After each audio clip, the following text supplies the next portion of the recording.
Oh, hello, weary travelers, and welcome to the Come and Go Tavern. My name is Sheela Ornthalis, and I'll be your hostess this afternoon. Today's kitchen special is fried chicken with potato fries, and it looks like Erica is currently available for a full-service package, if you know what I mean. But if you see anything or anyone else on the menu that you're interested in, just let me know and we'll see what we can do. Today is part 3 of my Shadowrun Hong Kong playthrough. Last time we finished up having settled into our new lives as Shadowrunners, with several missions in the queue. Oh, thank you very much for the lurk, Dragon. How are you doing today? I hope you're doing well. So yeah, we're going to be getting pretty much straight to running this time. And I will do my best to maintain voice work for this, but it has been 3 weeks since I last played, and given the size of the cast, it is definitely a workout at times. As always, I will be available for comments, questions, and concerns about the tavern, as well as a regular old conversation, so don't be afraid to fill that chat with discussion. Ooh, you're good out running errands. Fair enough, fair enough. Yeah. I am having a morning this morning. Hypna is working on a brand new reference sheet for me, which is giving me all sorts of gender euphoria. But also have spent the morning, just talking about like a lot of things about like sexuality in video games and in media, and just how to have a productive conversation about those sorts of things without excluding sex workers and media and art that might be borderline in some ways, but is trying to have either a message or is just being oh goodness gracious, how did we put it, aggressive isn't the word I'm looking for, in your face, if that makes sense. Yeah, I'm struggling to find a word, but basically like that kind of art that might seem tasteless, but does have something to say for itself, versus things that are feeling very hollow and corporate, things like that. So I am in a fucking mood, because as always that sort of resulted in a little bit of flirtation back and forth, just because we get to talking about things. And anywho, so if I feel a little more in my element, shall we say, I'm gonna keep things TOS friendly, but oh, it's always interesting to get the engine going before the stream even starts. So anywho, let's head on over to the game screen, why don't we?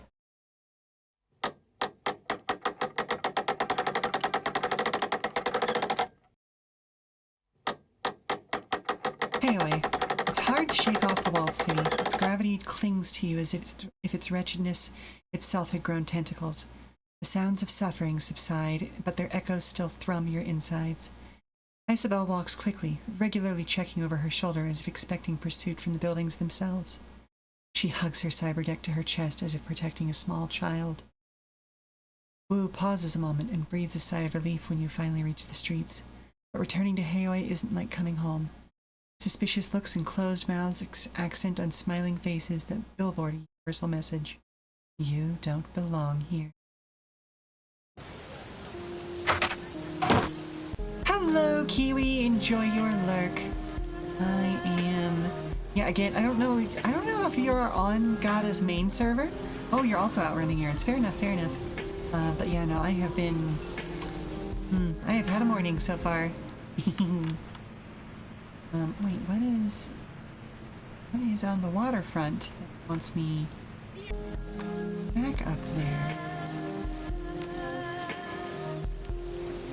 The first tune, yeah. One poet attracted by a serial killer.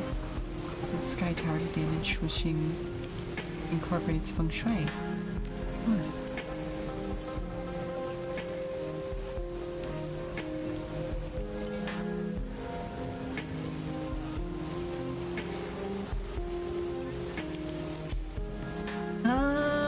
Let's go to the Emperor's Tomb Museum first.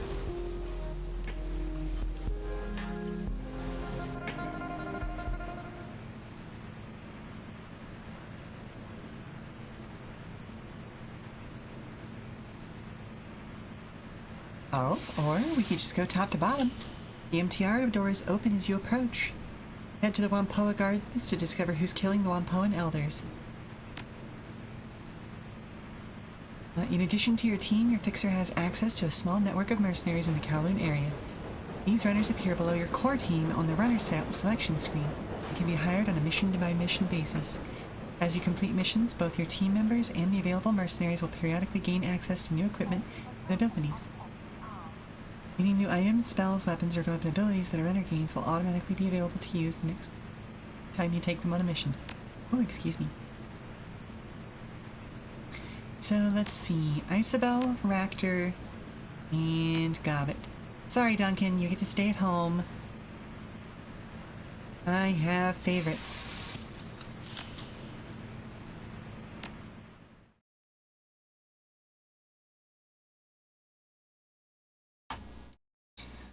Wampoa Garden, a carnival of chrome and neon, rife with every manner of technology and artifice one can imagine. The entire area has the feel of a night market, save that chips are sold in lieu of steamed buns, and vendors hawk the latest drones rather than folk art. Something stalks these streets, hiding just out of sight. It stalks the Wampoan elders, the leaders of the band of tech-savvy squatters that have claimed this neighborhood as their own. The streets smell of ozone and fear, and those Wampoans you pass in the MTR station have a haunted, furtive look in their eye. While the killer has struck only the elders thus far, it may only be a matter of time before ordinary residents are menaced as well.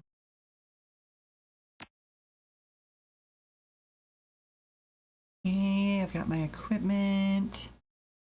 Do.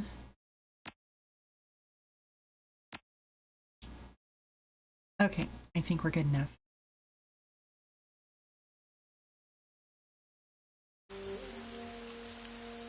The streets of Wampoa Garden are slick with rain, glittering under the neon glow of a myriad signs and holographic displays. The sky reflects the same glow, painting the white apartment blocks of the sickly orange of sodium streetlights.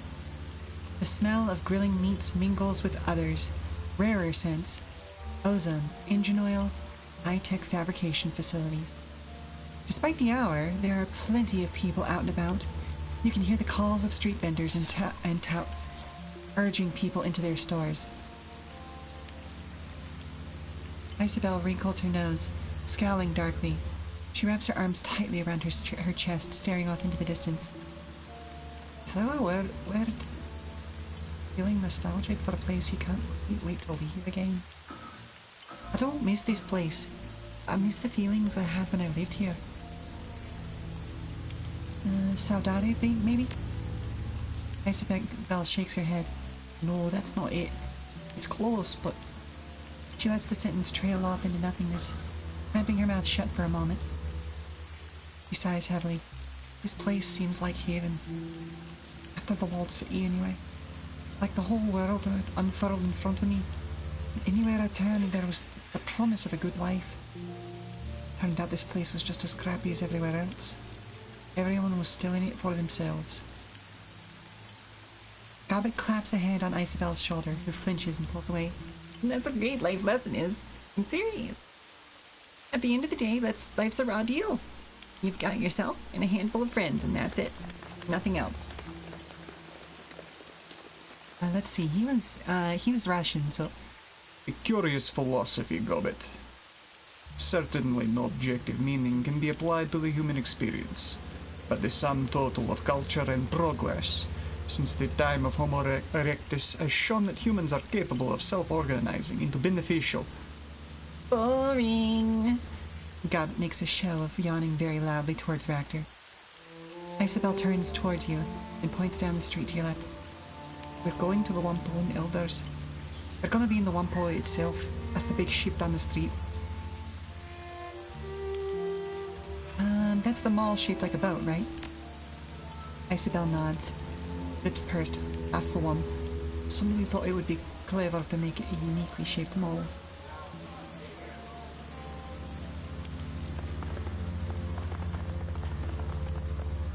I heard he's not just dead, but he's been all cut up.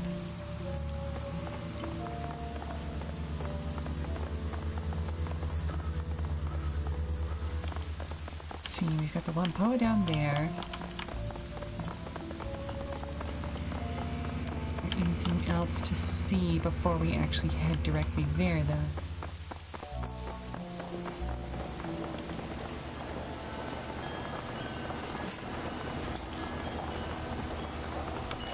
Better find someplace indoors to sleep, Jan. The streets are dangerous lately.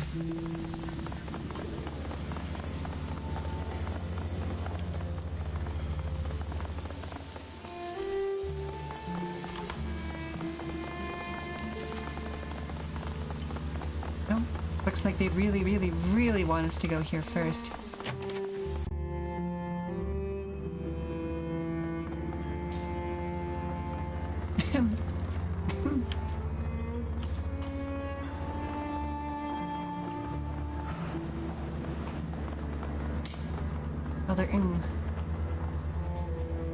This orc woman is festooned with small circuits, tiny trid screens and speakers. Trid screens display snippets of trid broadcasts from every corner of the world. The tiny speakers play counterpoint with a susurration of voices, speaking Sparathian, Punjabi, Kazakh, and other languages. Her expression is haggard, and she fidgets with her fingers as you approach. Welcome to the Wampoa, my friend. I am Elder and these are Elders Tong and Ip. Gestures to the elf and human, who each incline their heads respectfully. Thank you so much for answering our request for help. We had nowhere else to turn. It's the least I could do. Under Tong's skin, glowing tattoos writhe and change shape. Tigers become cranes and move on to dragons. We're under threat. One by one, we elders are being hunted by some monster. As you may have noticed when you arrived, there's been another killing just tonight. Yip crosses his solid chrome arms. Holographic readouts dance constantly over their surface, displaying diagnostic information about their state. Operating temperature, servo pressure, and a variety of other minutiae. He looks past you, towards Isabel. The prodigal daughter. Returned once more. I didn't expect to see you back aboard the Wampoa in my lifetime, Isabel. When you disappeared, Oyatunde was very put out. I'm glad you're still alive. When you chose to walk your own path, I was disappointed. But I still understand why you had to leave. Yip pauses, tasting the air as he chooses his next words with care. I hope my lessons have helped you prosper. I didn't expect to be back either. What takes you through places, though? Isabel shrugs. A moment later, she places a hand on her pistol, eyes trained on the Yip's shoes. Don't cart this around for fun, Yip. Lessons keep me alive. She blinks several times and then looks up at her expression clouded. Where is Yatunde anyway? I expected her to be here. Only shakes her head, sadly. She reaches out a hand towards Isabel, who shrinks away from it. She's dead. So are Gan and Nakamura. And Tom was just killed tonight. So much blood. You have to stop this from continuing. Isabel's expression remains impassive, but her knuckles grow white as her hands ball into fist. Us. That's what we're here for. To stop the killings. Thank you, Isabel. Ung lifts a hand, wiping away tears from her eyes. And I have a feeling that I'm mispronouncing her last name, unfortunately.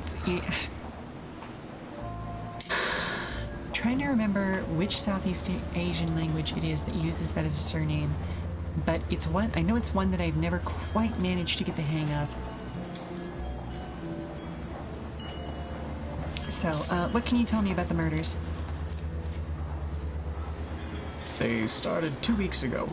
The first to go was Gan. Excuse me. We found him in his apartment, eviscerated. Swallows, grimacing at the painful memory. He'd been torn apart. His head had been ripped away completely off, and most of his skin flayed away. There was so much blood it took us a week to clean out his apartment. Tong nods, running his palm over his forehead. The rest have been the same. Always at night, always dismembered. Each scene is like a nightmare. And every time, nobody has seen anything. It's like a ghost. What happened to Tong? The same thing that happened with the rest of the victims. Evisceration and dismemberment. We sent a guard to keep people out of his shop, but he'll let you in. When did he die? Sometime earlier tonight. We locked up his shop, but you stopped by to ask him about some skill chips he had. The door was unlocked, and inside, Ung leaves her. Ing leaves her hands helplessly. Lifts her hands helplessly, even. She opens her mouth, but no words come out. Seeing Ung's inability to continue, Yip takes over. Inside looked like a bad horror sim. Just like all the other murders. It had to have happened after sundown because I saw his shop was open when I was on my way to get some noodles for dinner. Why didn't you call the police? The Hong Kong police force isn't welcome here. They've tried to force us out several times before, or come hunting for someone to pin a crime on. We do a lot of favors for local gangs and triads, handle their matrix security, fix up their gear, and make sure they have access to the Hong Kong Shadowlands hub. We're too valuable a resource for them to lose, so they protect us when the HKPF or anyone else decides we're an easy target. They handle our physical security, and we make sure to send the message via the Matrix. The last time the HKPF made trouble, we started airing the Assistant Chief's dirty laundry over the trade. They got the picture and backed off. Have you made any new enemies lately? Ung shrugs helplessly. Not that I can think of. We keep to ourselves. We buy and sell technology. We're not mercenaries or criminals. We're merchants and deckers. And even if someone was cheated in a deal, this kind of response is unthinkable. Whatever did this, it wasn't human. Violence and savagery. It's a monster, whatever it is. Plenty of metahumans are monsters too, and just because it's horrible doesn't mean it's supernatural. Out of curiosity, just trying to get my head around the culture here, what do the Wampoan elders do? Isabel snorts derisively. They make the rules. Kick people out who don't obey them. They're a bunch of petty tyrants, that's what. You are being unfair, Isabel. Our laws are for the good of the community. Tongue turns to address you. We keep the Wampoa and its residents safe. We review trade agreements with outsiders to see if they're good for the community. We provide a guiding vision. Like a town council. I can respect that. I'm glad you understand. This community is fragile, and the authorities bear us a lot of ill will. A single misstep could spell our end. I am the invoker of sprites. Commune with the spirits of the machines, ask them for blessings, and pass those blessings on to the people here. We heal the sick and ensure the feng shui of our habitats is as good as it can be, given our confines. She's a shaman, that's all. She's just got some kooky spin on it. Claims her totem is some kind of all-encompassing machine god that lives in circuitry. Isabel pats her deck, looking at them. Ancient gods and ancestors are one thing. My deck, it's mine. I built it. The only spirits that it's got in there are the ESPs I load it up with. So here's the fun thing. If you know about Shadowrun lore, this heavily implies that Elder Eng is a technomancer, which is the technological equivalent of a shaman, and could be argued to be its own rather divergent but functionally shaman path, specifically because it does deal with the spirits of the machines. I'm of the opinion that it basically is just the same thing as a shaman, but they function differently in every edition of the tabletop game, that they've been in, not completely differently, mind you, but they use different tools primarily. That's the big difference. One uses technology, the other uses more explicit magic. But functionally, at the end of the day, they are very, very similar. But anyway, let's carry on. One gives Isabel a look of deep sadness. Just because you cannot see or touch a thing does not mean it does not exist. Just because you do not believe in it does not mean it does not protect you from far. I can't touch programs either, but at least I can prove that they have an effect on the physical world. Your superstitions are just that. Bullshit. Isabel glances at you, jerking a thumb towards Tom. These guys treat drones like they're living things. Is that right? Tong extends his arms, palms up, as you watch the tattoos therein shift into a complex mathematical formula. I am the first and glorious servo. I study patterns, repair machinery, and teach others how to attune themselves to the wonders of automation. The blessed Autofab is my shop and purview, where we make the drones we sell and use. Really? What a fascinating and spiritual spin on things. Rector inclines his head towards Tom. I'd be interested in hearing more about your philosophy once we're done with the job. I think I may find your perspective very interesting. As for me, I serve as the resplendent voltage spike. Yip smiles crookedly. That means I shoot people who try to screw with us. It's a fancy title for head of security. Alright, that's all for now, thank you. It might be wise to ask the elders of Wampoa Garden if they've seen or heard anything. After you've gone to Tong's sensory con, that is. They may have seen or heard things we have not.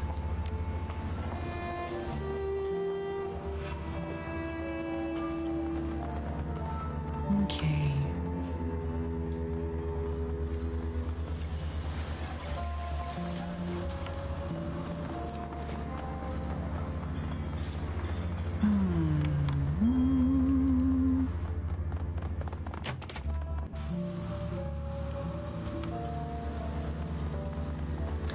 Right, I forgot how, direct the early missions are. The others don't want anybody to go inside without permission. It must be bad in there. Porter Lamb at your service. The elders told me you'd be coming. They tell you what happened to Tong? Just the basics. Well, nothing's basic about this. I've seen people shot, stabbed, beaten to death. Hell, I've even seen a corpse that was so dry and desiccated I could have sworn a vampire got to it. None of that's what got anything to do with this. Brace yourself and go on in.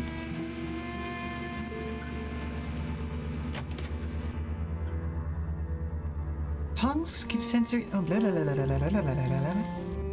sensory carnival looks like a scene out of a B-grade slasher sim. The cloying scent of incense hangs thick and pungent in the air, emanating from a small shrine in the corner of the shop. Unfortunately, it does nothing to cover up the reek of death and clotted blood. Despite the ragged remnants of Elder Tong littering the floor, the rest of the shop appears to be in good order, at least at first glance. Nothing is broken, tipped over, or otherwise ransacked. As you're about to step further into the room, you glance at the ceiling and walls. The blood from Tong's body isn't just confined to where it is remained. Drying blood is spread about the walls and ceiling as well. Ew. Gross. But also, Tong's body is a ruined mess. The destroyed ruin of his face is barely recognizable, and what is left of his body would best be described as salvaged or savaged. All of his limbs have been torn off, and a pile of flayed skin lies next to the remnants of Wampoan elder. Wampoan's clothing has all but been reduced to rags and tissue, cuts and tears, apparently sustained during the flaying. At this point, the only thing holding what's left of his body together into a semblance of human form is the hair-thin fiber optics of his cyberware.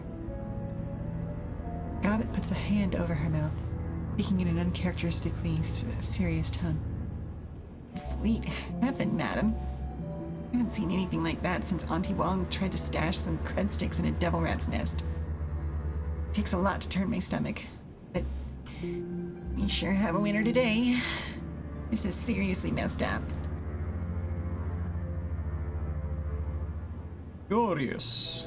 The removal of the skin speaks to a deliberate pathology, some manner of serial killer. But the severed limbs seem much more savage. Would have to be very strong to tear those off. Ractor gestures at the body impassively. Look, parts of him are missing. That's very curious. Ooh, do we want to have Ractor examine the body in detail or Gobbet? I'll give anybody who's actively in chat a chance to make suggestions, shall we say. So, Ractor or Gobbet? I'm hoping maybe we can get both of them to do it, but just to be certain, in case we can only get one, who should we have do it first?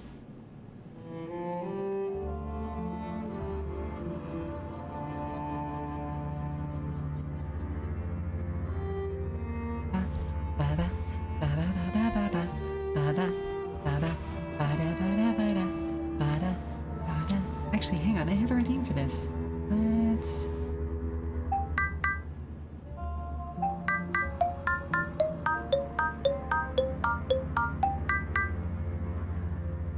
Okay. Nobody can be active in the chat right now, I suppose, so... Well, Ractor's already speaking, so let's have him examine the body in detail. Ractor takes his time examining the body, taking small notes on his PDA. Curious. No subdermal bruising where the skin's been removed. No sign of a struggle. Coagulation and blood and lividity marks a time of death between 2 and 4 hours ago. The knife marks are methodical. The killer doesn't seem to have been interested in preserving the skin as any kind of whole.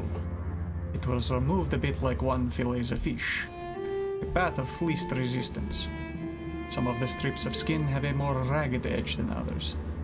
The ragged edge looks consistent with a claw, rather than with a blade.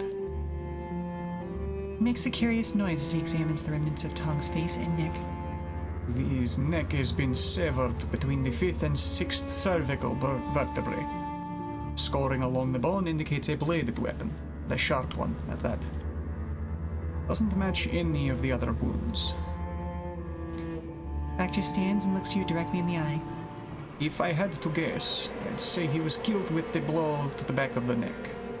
Everything else was subsequent damage. Why would somebody kill him and then skin him? Honestly, I have no idea.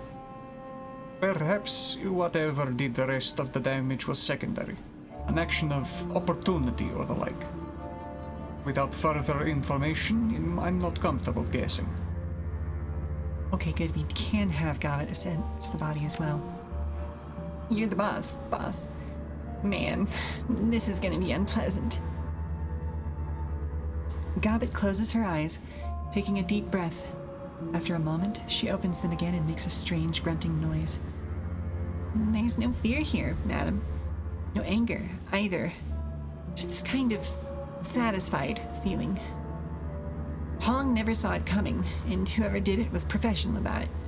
Which is pretty odd, because nobody's professional about eviscerating a body as far as I know. You think this was a hit? I don't know why the killer was after Tong, but it definitely wasn't any kind of mindless creature, or even someone particularly passionate. Someone who planned this and executed it, and was glad about it. I don't know what, it kind of feels like it was just business as usual. Alright, we'll leave it for now then.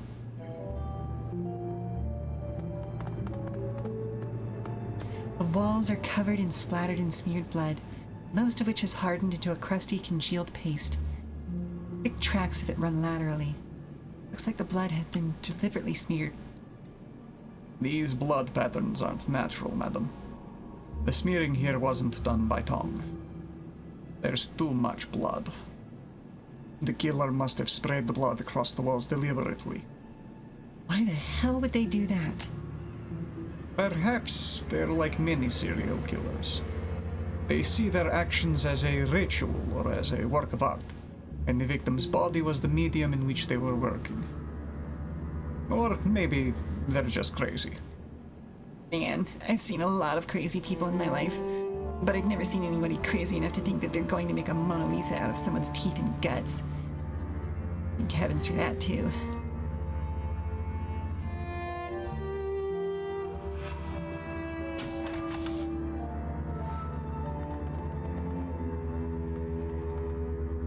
Tong's desk drawers are open, and the safe that's built into one side has been opened.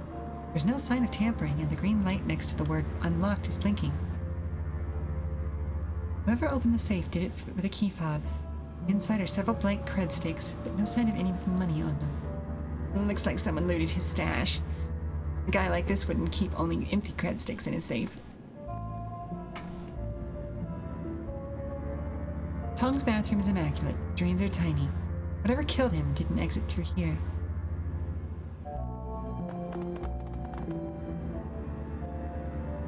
This is a Yamaha 95000-V SimSynth, a device for mixing and mastering SimSynth chips. Several drive bays are empty and all of the chip jacks are empty. The screen is flashing a repeated error message.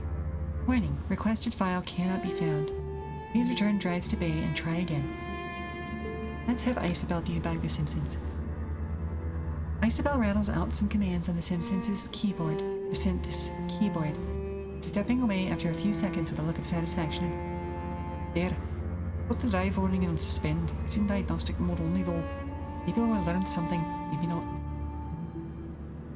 Yamaha SimOS 5.23 system diagnostics check. Memory, okay. Drive, error. Assist bus, okay. Beginning core dump, please wait. Long debug spew that scrolls along the synth's screen is filled with numbers indicating recent files, play lengths, keyframes, and assists peak levels. Based on the numbers you're seeing, Tong's SimSynth has been hacked to remove the peak controller levels from the chips he's been burning. The required operation to make BTL chips. Delta wave outputs for these chips push them dangerously into brain-burning territory. The file catalog for the high-peak BTLs indicates all the files and burned chips should be stored on the missing drives and whatever was in the empty chip jacks. Somebody's cleaned out Tong's BTL stash. So, could be somebody who is against what Tong was doing, in the sense that BTLs are considered illicit materials. Hey there. Need something else? What do you do around here, Porter? It's a catch-all category, I guess. I work for Yelder Yip. It's a bit like being a deputy. I make sure people don't break the rules. Protect people who need protecting. Mostly I just do whatever Yip tells me to. It's a pretty quiet job most days. Day's not one of those days. I also handle a lot of maintenance. I don't actually do the repairs, but I've got most of the keys. Makes it easy to ensure only authorized people get into the sensitive places. Electricity goes down? I let in the electrician who fixes the wiring. Toilet's clogged up? I let in the drone guy who opens it back up. Looks like somebody went through Tong's things. Has anyone else been inside?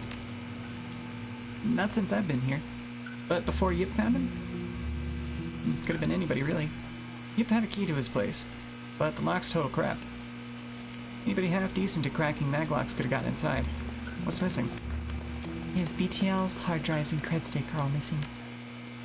Sounds like the killer looted his place to me. All this talk with monsters? Yeah, sure, there are scary things that go bump in the night. But most of the scary bumps I hear are from handguns and gangers. Well, see you later. Okay, now we have the ability to talk to the various people of the area. Hello, Zippy. You have a fun name. This orc is busily snacking on a steamed bun. As you approach, he wipes off one of his hands and sticks it out towards you. Hey, stranger!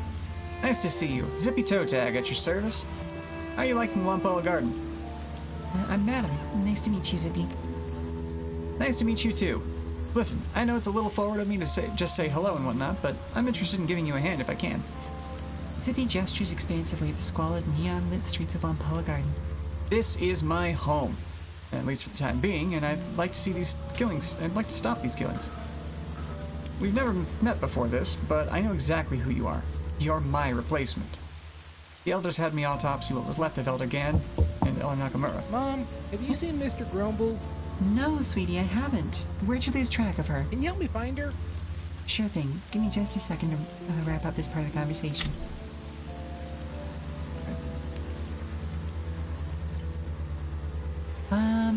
Right. The elders had me autopsy what was left of Elder Gan and Elder Nakamura. Well, after they got ripped apart, of course. But I didn't want to dig any deeper. So, since I don't know you, and I can smell a Shadowrunner a mile away, you've got to be the outsider they've asked to stop the killings, right? Zippy tilts his head back, obviously pleased at his amateur deduction. But we'll continue this conversation when I get back. We're gonna go ahead and run a commercial break, so everyone stand up, stretch, do all that good stuff, and I'll see you on the other side of the 5. Alright, let's see. It's not a laundry day. The sun's not quite high enough for the windows in the library. So it should be...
returned to her owner. So let's continue with this conversation. Very astute, that's right. See, I have good eyes. A lot of good eyes, actually. If you're in the market for replacements, only slightly used, and they come from certified donors, I swear. A hearty belly laugh erupts from York, and he slaps one of his thighs in elation. And I kill myself. That was awful. Zippy shrugs, grinning wide. I know, I always wanted to be a stand-up comedian, but all my jokes are terrible. So, if you're not a comedian, what are you? I'm one of the only trained surgeons around here. I keep the other Wampoans healthy. Gotta practice down the road. Blind Chin's a pretty good cyber doc, but he's basically an implant specialist, and that's it. How'd you end up here? I did my residency back in the UCAS. I'd become a real MD too, if things hadn't gone south for unrelated reasons. Zippy opens his cloak, revealing a cyber deck. He pats it proudly. I also deck a little, but I'm better at slicing skin than ice.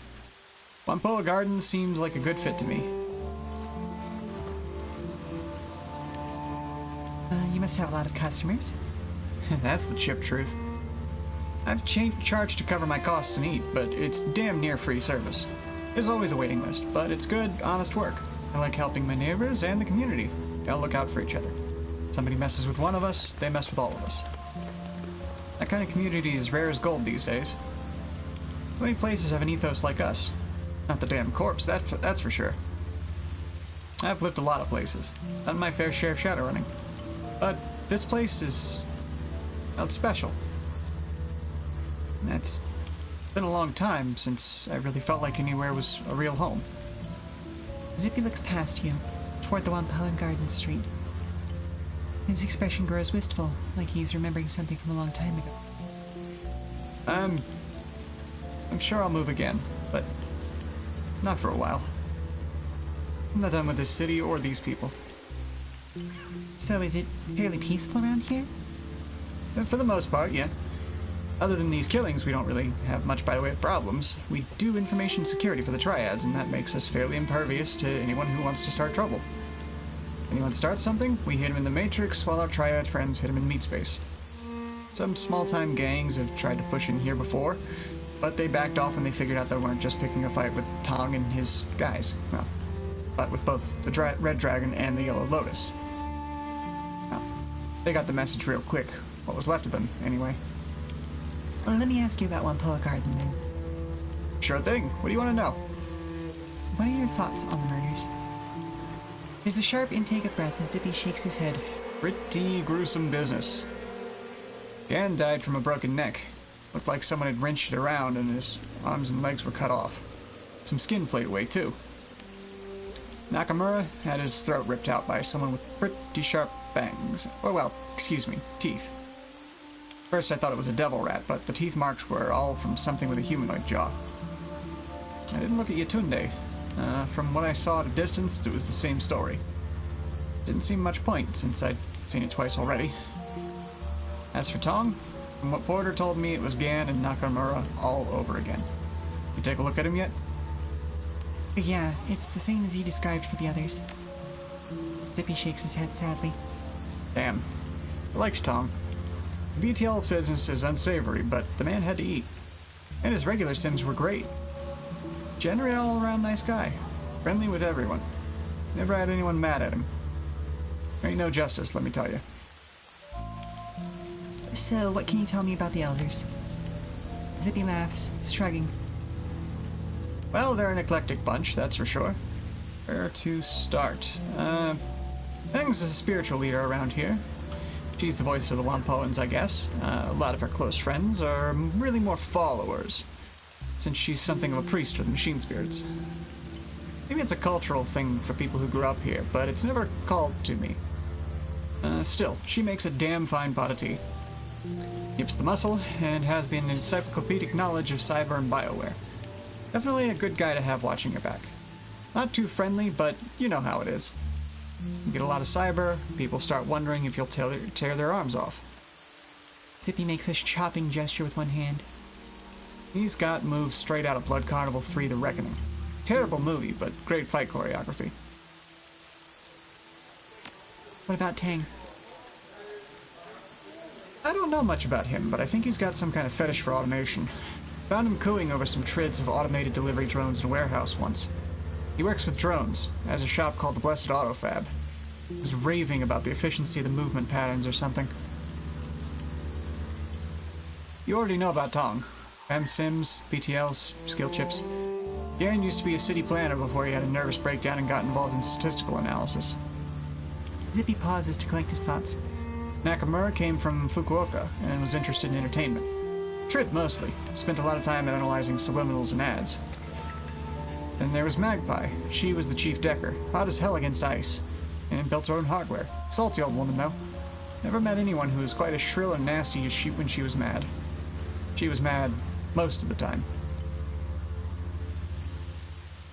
Wait, nobody mentioned Magpie to me. When did she die? She didn't. Maybe a month ago, she just up and disappeared. Went to her shop one day and she just wasn't open. Nobody's seen her since.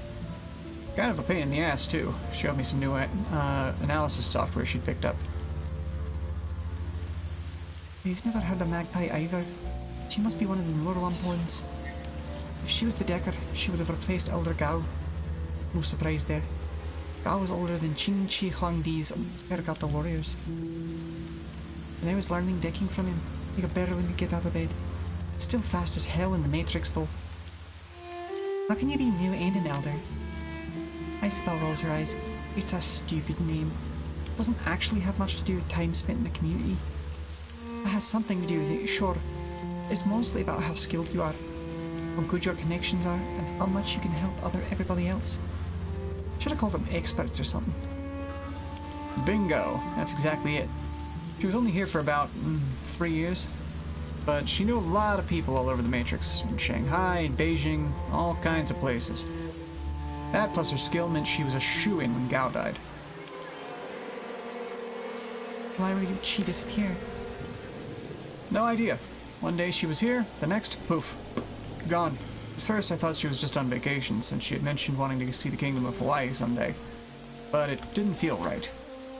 She would have at least told me before she was leaving. Well, seems mighty suspicious of me. Nobody else seems to care what happened to her. Probably because she pissed them off so bad. Is there any place you think I should start looking? You might want to check out her shop. It's all locked up, the other elders have a spare key. Couldn't hurt to look around, and even though Magpie was always butting heads with the other elders, they wouldn't have any reason not to let you in. What did they argue about? Magpie and the others never saw eye to eye. She was contrary for the sake of it. Most of the rest had a grand vision for what they wanted this neighborhood to become. Magpie just wanted a deck. She was only an elder because they needed someone with her matrix chops. Last big argument was between her, Ng, Yip, and Nakamura. It was over something relatively trivial. I think Nakamura wanted to expand the pirate trid business into the Matrix, and she was just absolutely refusing.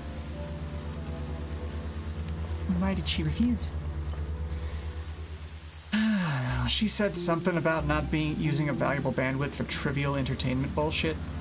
Anyway, it went from there into this rant about how she wasn't going to let Tang expand his drone business any further because it would get too much megacorp attention.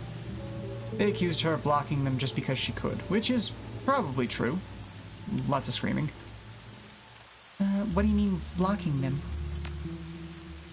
Everybody needs her matrix skills for their businesses to run properly. There are other deckers, me, say, Mojnebi. But she had the infrastructure. If their project didn't interest her, she wouldn't even give them the time of day. She's a real hardhead about having her time wasted, but she figures if she's not interested in something, it has no value objectively.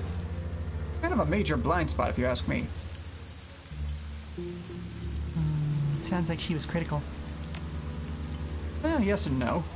She was, but since she disappeared, Elder Yip's taken over running the Matrix infrastructure.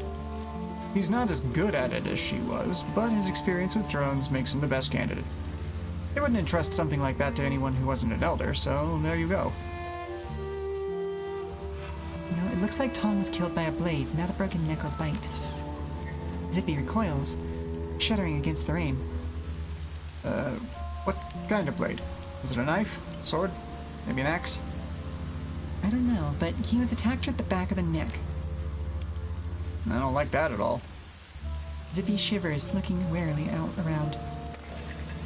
This whole affair has got me on edge. People dying is nothing new, but the flayed skin? Ugh. After a moment, he composes himself and looks back to you.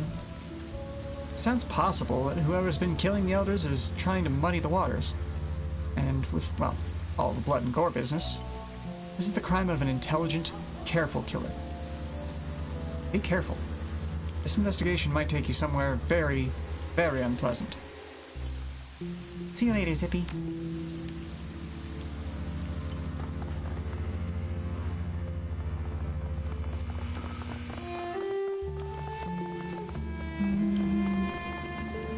So where is Magpie's shop?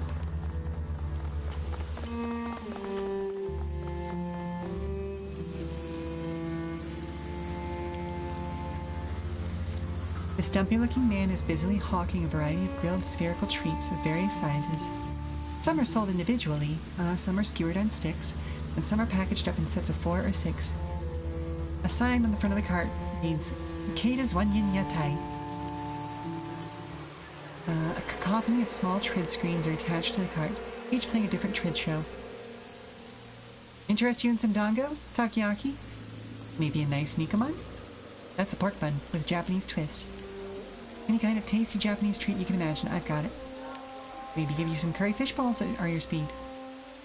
Kata will give you your heart's desire, providing that that desire is on my menu. Yeah, sure. Let me have some dango. Your wish is my command, good ma'am. Kata deftly pulls one of the dango sticks out of the cart and drops it onto the grill. A small robotic arm slides out from the cart and begins to turn the stick until the balls of rice flour are toasted deep brown. Lifting them from the grill, Kata dips the entire stick in a tub of sticky brown sauce before handing it to you. The snack is both a sweet and salty flavor reminiscent of sesame seeds and soy. The balls inside are pleasantly warm and surprisingly chewy, a bit like eating raw dough, but without the attendant chalky taste. Kata leans back, studying you intently. The trid projections from his cart cause his face to be lit in a constantly shifting array of rainbow hues. So, what brings you to Wampoa Garden, my friend?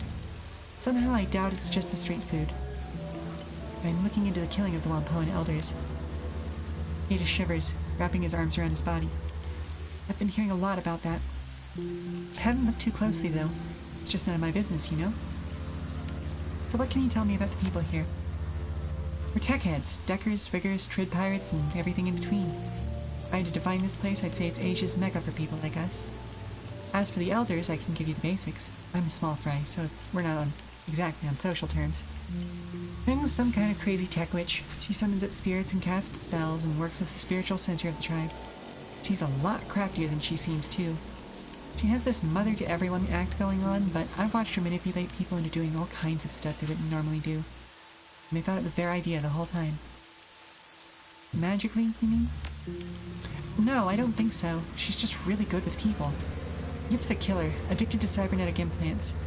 He always has to have the newest and freshest gear. The funny thing is, I've never seen him fight. I kinda get the impression he's a coward. He'd rather let one of his buddies handle a problem than do it himself. All I know about Tang is that he loves drones and does a little decking. Frankly, I find him kind of boring. All he talks about is neural networks, dark knowledge, and evolution of machine learning. Like I said, boring. What's with all the trid screens, by the way? Kata beams, and gestures excitedly at them. You like them? I love trid operas. Chinese, Korean, Japanese, Indonesian, it doesn't matter. This way I can watch all of my favorite shows without missing a beat, and I can work at the same time. Pirated trid is my other business. I rip the streams in the Matrix, tap right into the corporate feeds, and resell them on chip out here. His face falls a bit, and his enthusiasm wanes. I wish I could pay the bills, but my food card's a lot better at that. I don't know why, but most of the other Wampoans seem to like Sim over trid. I don't know what they're missing, though. One episode of 1,000 Cranes of Autumn, and they'd be hooked for life. I'm just at the part where Orin has confessed her love for Takayama, but he's got to get his mech suit out to the front lines on Mars, so he can't be with her. Downright heartbreaking, I tell you. Well, that does sound like an interesting show, all right. Eyes twinkling, Keita leans forward in breathless excitement. Oh, you have no idea. 312 episodes chronicling a noble mech pilot and the tumultuous love affair he has with the space station governor's daughter.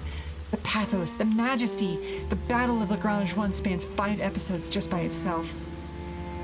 For some reason, I guess it just didn't resonate with the wider public. I don't know why.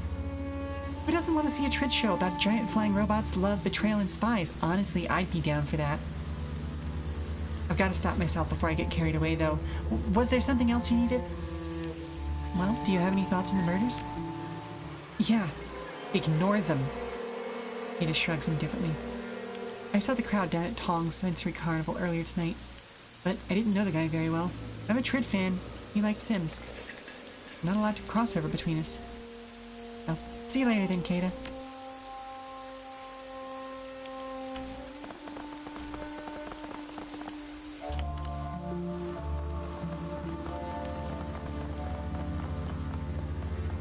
This man has a tired, world-weary demeanor about him. His eyes track your movements with a penetrating, clinical precision. Something about him, the lines about his eyes perhaps, makes you suspect he's got a lot of terrible things that he's seen. He lifts his cup of cheap soy calf as you approach. Oh, damn it! This guy has a portrait.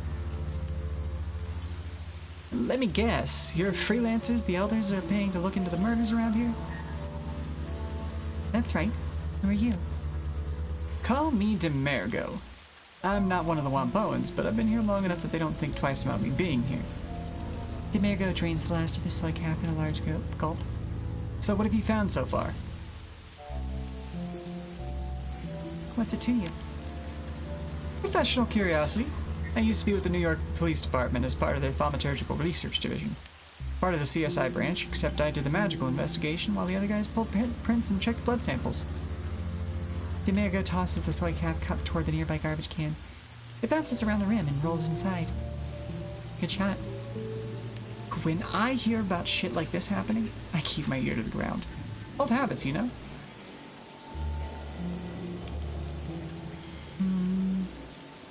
Seems like you're more cut out for this job than I am. Elder Ing asked me to look into the killings after the first murder. She couldn't afford my fee, though, so I took a pass. It's not just the money, either. Demergo shudders, folding his arms across his chest. You see that stuff day after day, you pay a price. It eats away at you. You know what it's like to feel all that sickness and anger every day? To be asked to pick up a murder weapon and relive someone's death? Feel it going into your neck? Pleading in the voice of a dead woman for her killer to spare you. Nah. These days I'd rather interrogate the living. Thanks. That sounds awful. Awful. It's more than awful. It's a goddamn nightmare is what it is. One I couldn't wake up from for a long time. Sometimes you have to cut and run. Start fresh. At least now I can pick my own jobs. I can read objects. It's called psychometry. Little trick I managed to pick up. Don't really know how. I hold something, I can tell you what happened to it. Who owned it? How it killed someone? Someone loved it, or was afraid of it. Useful, but it'll tax your heart. And before you ask me, no. I'm not going to read anything you find. I already told Ing I didn't want any part of this. You want advice? I'll give you that.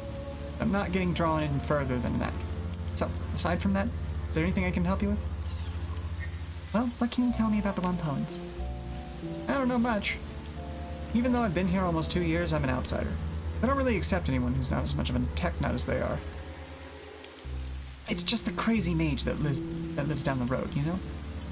Demergo pauses and looks off into the distance as he collects his thoughts. Well, Yip's got some heavy-duty cyberware. Basically an enforcer for the rest of the council. Doesn't seem to set much policy.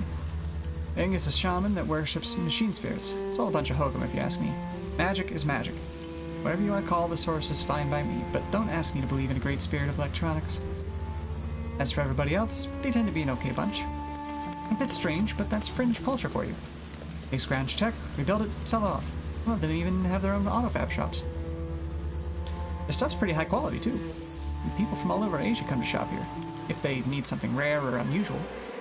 Tight-knit little community, all things considered. So, what do you know about the murders?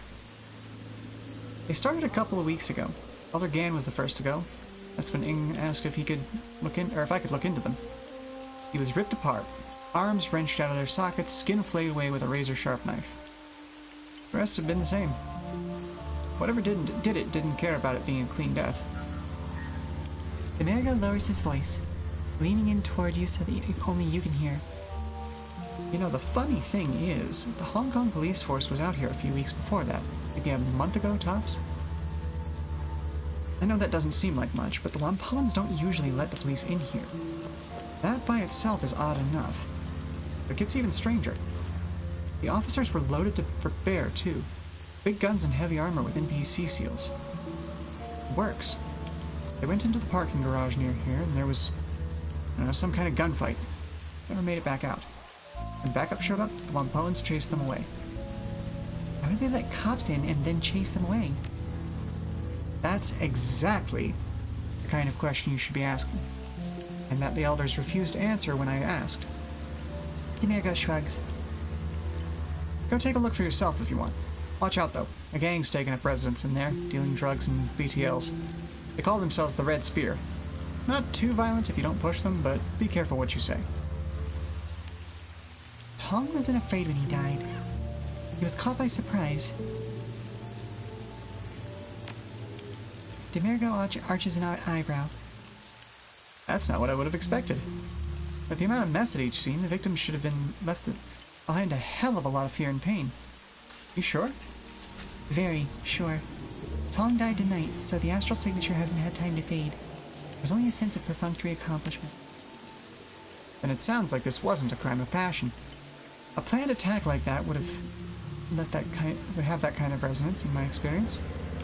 It's possible the gore show is to throw off everyone looking for the actual reason.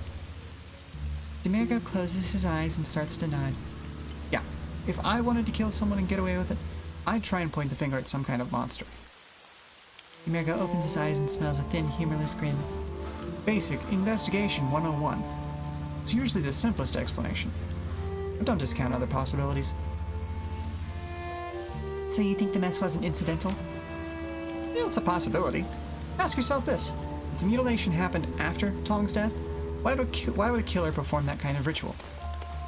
Serial killers who engage in that kind of ritual don't feel perfunctory about it, in my experience. It tends to feel more like they're taking communion. It's a religious or sexual feeling most of the time. If this didn't feel that way, I don't think the killer is actually pathological.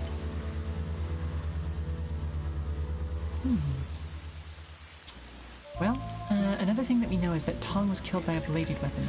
A single strike to the base of his neck. Oh, that's a precision attack. Most knife fights end with a lot of shallow cuts and blood all over the victims and attacker alike. If Tong was killed by a single strike, he definitely wouldn't have seen it coming. And you can bet your last Nuyen that whoever killed him is highly skilled with a blade. That says to me that the attack is either a professional hitman or a practiced serial killer. Could be both, too. Assassins don't tend to be the most empathetic people. Demerga considers this information for a moment before speaking again. Was the attack a thrust or a cut? It was a slash. Why? Wait, part 3? Oh god, you're behind on VOD on VODs. Yeah, you are, buddy. Hello, Ogre Daddy. Yeah, nope, I'm doing a lot more voice work for this one, but I'm starting to regret it because of how many characters there are in the cast for this one. It is much wider than the Dragonfall one was, but, you know, hey, here we are. But either way, I'm happy to have you here. It was a slash. Why? If the wound was a thrust, your attacker was using a knife of some kind. Anything over about 10 inches, it would be pretty hard to thrust with that kind of angle. The neck's too high for a longer blade. It's a slash. You're looking at a sword or cleaver attack. Both of those are popular with the triads. Make an awful mess and send a message that they're not to be trifled with. Alright, see you later. Okay, so we've got a couple of options at this point.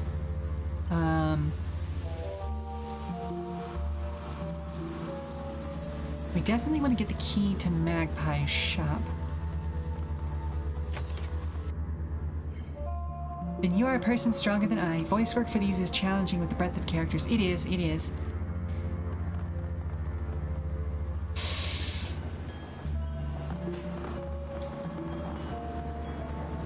Is there anything we can do for you, madam?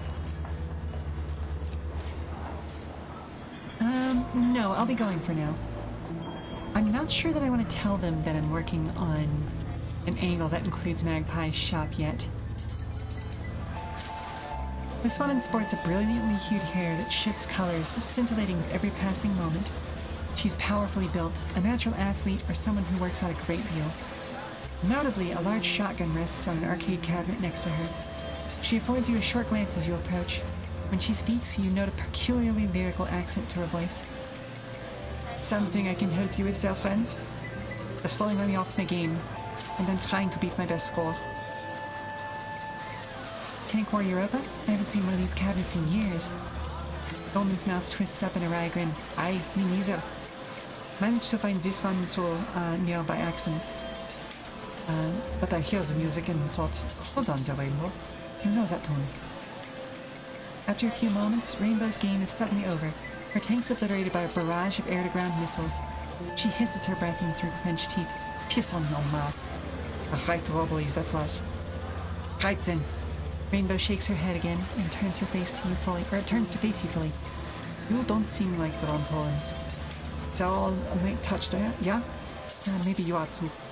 But you don't advertise it like they do. What's your story? I'm looking into the murders that have been happening. Ah, that's some nasty work. Bodies hacked up, chunks bitten out of them. Make sure you're loaded for something big and ugly, that's for certain. Where are you from? I can't place the accent. Oh, she's supposed to be Irish. Damn. Okay, well, hang on.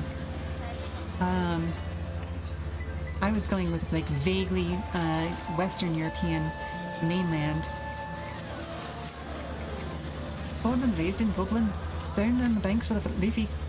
Spent most of my early life there. You work in security on sacred spaces. You know, historical sites and undeveloped land. The Green Movement was big in those days. It was a bit like being a park ranger. But sure, didn't it beat some dead-end desk job? Spent a lot of time out in County Dublin and Wicklow. I always loved animals, and I found out being a ranger put me in close with them. It was a good time, yeah? Making sure the budding new species like the bogies and the centaurs didn't upset the ecology of Wicklow National Park much. Always kept the nastier bits, like the beach race age, from running amok across the populated areas. Yeah, where's the lassie spot of gold? Honestly, it's probably back in Tier 10 gear. Or wait, is that the one that's in Washington, or is that the Irish one? I know it's one of the tiers, it's in Ireland. Beach whiskey, isn't that a Devon horse? Hey, that's right. They're cannibal horses, basically. Nasty buggers that drag people in the bogs and drown you. Sometimes people call them kelpies on account of the water plants they pop out of. Anyway, as I was saying, problem was I started to develop this wee knack. Just a small thing. I keep magic from working when I'm around. Spells don't go, spirits fall apart, and the perculators get real feisty, yeah? To make things worse, this was around the time Liam O'Connor threw his coup and formed Tiernan the Nog. It is Tiernan the Nog, that's in Ireland, okay. With all his fancy talk about elves and ancient magic, it was a bit scandalous having a woman guarding ancient sites that wasn't just mundane, but also killed magic around her. So I got fired. You're older than Tiernan the Nog? Bang on! And I don't look a day over 25, do I? Rainbow flexes one arm, grinning widely. Aye, I'm Irish, not one of them noggins. Pack of punters, a lot of them. Always going on about their ancestral lands and the glory past and all that bullshit. I saw them kick dozens of old Irish families off their land just because their ears weren't pointy enough, or they didn't meet some stupid arbitrary criteria of old nobility. It's like that kind of thing that brought back the IRA. Just like in the battle days of the Troubles. Oh damn, she's old enough to have seen the Troubles? The Skivers in the new tier didn't pay for the land they took. They just had a pack of bullies with guns. Rainbow scrunches her face up into a disgusted sneer and Mark spits at the ground. I've always been a bit sympathetic with the little guys in the fight. They offered to pay for my help, so I said yes. Simple as that. So you became a terrorist? Don't be so dramatic. They fixed me up with a cyber stitcher and gave me a lot of the kit I've got in me now, in exchange for going overseas to work with them. Smuggling, running guns, making contacts in Europe. Same kind of shit all revolutionaries groups do. Seeing as how my own fam got kicked out of their house, I was glad to do it. I still do work for them these days, but there's a lot less of it. Lady Day cracked down on dissidents. Good. So, what are you doing in Montpellier Garden? Me? Oh, I'm a bit of a big game hunter these days. I get into strange places looking for some kind of pericritter I've not seen before. And I put a bullet in it. Only the nasty ones though. No point in hunting a taliscat or such. It's only things like gargoyles, barghests and whatnot. All the work I did with them in my youth does a good job keeping me alive. I was out in Jakarta last year, hunting one of them Indonesian vampires. You ever heard of them? Call them Iyak or Penangkagawans? Depending on who you ask. Their heads and guts come out of the body cavity and they fly around like a giant messy pile of pasta. Rainbow bears her teeth in pantomimes floating around. It took me a solid 2 months to track her down, but I did. Once the job was done, I asked myself, okay Rainbow, where's the best place in East Asia to find some action? So, Hong Kong it was. All the chi-wotsits mean a bigger concentration of odd critters than you usually find in a city. Been spending a lot of time down in the stone brains these days. Heard rumours of a rat king down there, where a mess of devil rats get all tied together in some kind of big awful rat beast. I haven't tracked it down yet, but I figure it's only a matter of time, yeah? She pets the barrel of her shotgun affectionately. See you later, Rainbow.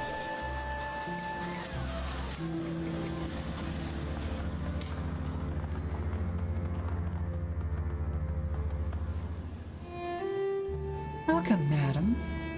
Welcome to Quok Atelier, home of the finest clothing of Montpellier Garden. I'm the owner, Master Tailor Wing K. Quok.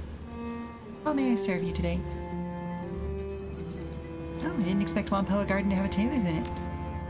Many people don't. There's a mistaken impression that we Wampoans are only interested in technology and the Matrix. But even technologists need clothing, don't they? And many of us gravitate towards lines of work where added protection is required. I myself am a materialist scientist, as well as a keen follower of fashion trends. Well, what kind of material science? Fiber-related, of course.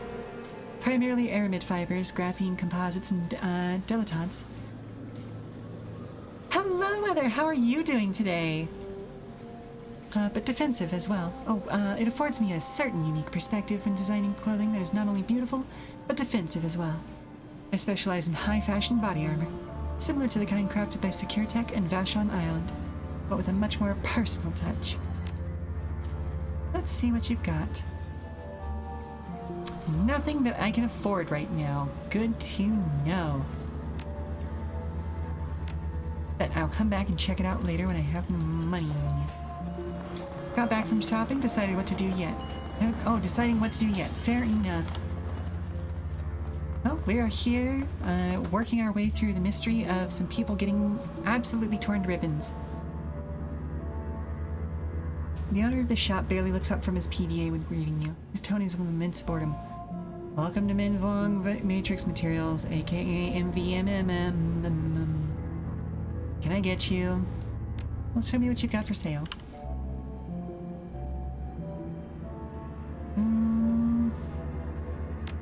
Wait. You have a trunk? You have a drug mule. Nice. Mobile pharmacy stocked to the brim with drugs and a dart launcher. And a Doberman Mark II. What do I actually have with me? Got the Roboduck Mark II and the... Yep, okay, so... I have what I need. Thank you, though.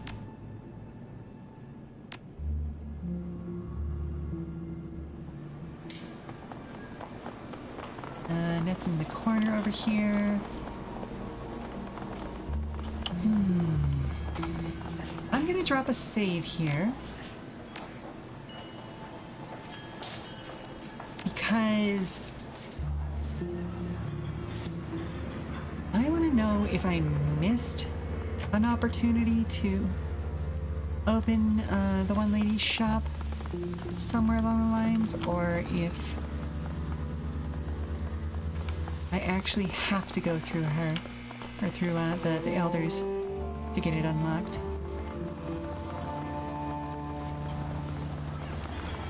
Oh, there's a couple more people back here as well. The man in front of his stall is rooting through a box of music chips, with the swift fingers of someone who knows what they're looking for. Behind him, a music player pumps out a constant stream of distorted atonal music. The stall's proprietor is nowhere to be seen. Can you believe this? They've got 4 bootlegs of Echelon 60, the unreleased Enoch Ian Keys double chip show from Brazzaville, absolutely 0 chips from Shotgun Bloom. The stall's stuff is purely second rate. Hey man, don't get down on Echelon 60. I saw them when they played their unlicensed show at the old Choco Tart factory in Swin Wan. The show was amazing, even if the police had to break it up midway through the second set. The music aficionado waves his hand dismissively. The show may have been great, but come on! Echelon 60's old news. They're already being mainstreamed. I saw a Trid ad for them in the new Mitsubishi Astro scooter. They were using main bolt underbuss as the backing music. Made me sad, I tell you. Decker inclines his head politely towards you. Moj Nibby, at your service. Decker, technologist, music fan. You're not from around here, are you? You don't hold yourself like a native. Not in Wampoa Garden, no. Mo runs a hand through his hair, shaking the collected rain out of it. I thought so. What brings you out here? I'm trying to find out who's been killing the elders. The Decker pauses a moment, face falling. Oh, that's a nasty business. I heard Tong died tonight. I don't know who or what they pissed off, but it seems like a really, really bad scene. I'm trying to keep my nose out of it. Still, I like this place. Is there anything I can do to help? What can you tell me about the Wampoans? We're a collection of freaks, geeks, nerds, and tech junkies. This place may look like a third world bazaar, but believe me, we have stuff here that's cutting edge in almost every field. Mo swells with pride and plants both hands firmly on his hips. Maybe it's not as advanced as the stuff the Megas have in their development labs, but it's as advanced as anything you can find in a store. People come here from all over the world to buy and sell here, and work out deals for bigger shipments. We've got contracts with every pirate and smuggling group in the South China Sea, and every major syndicate and gang in the Free Enterprise Zone knows not to mess with us. Not only are there a lot of us, nobody wants to lose what we're selling. The Red Dragon made a play 4 years ago, but we chased him out. Mo gestures with both hands as if shooting away some bothersome insect. Scooted off back to Ho Man Tin, and they've never been back. Good for you. That's how you survive. It's all about playing the angles. Yeah, it pissed them off, but then we sold goods to the Yellow Lotus at a discount. In exchange, the Yellow Lotus keep them off your back.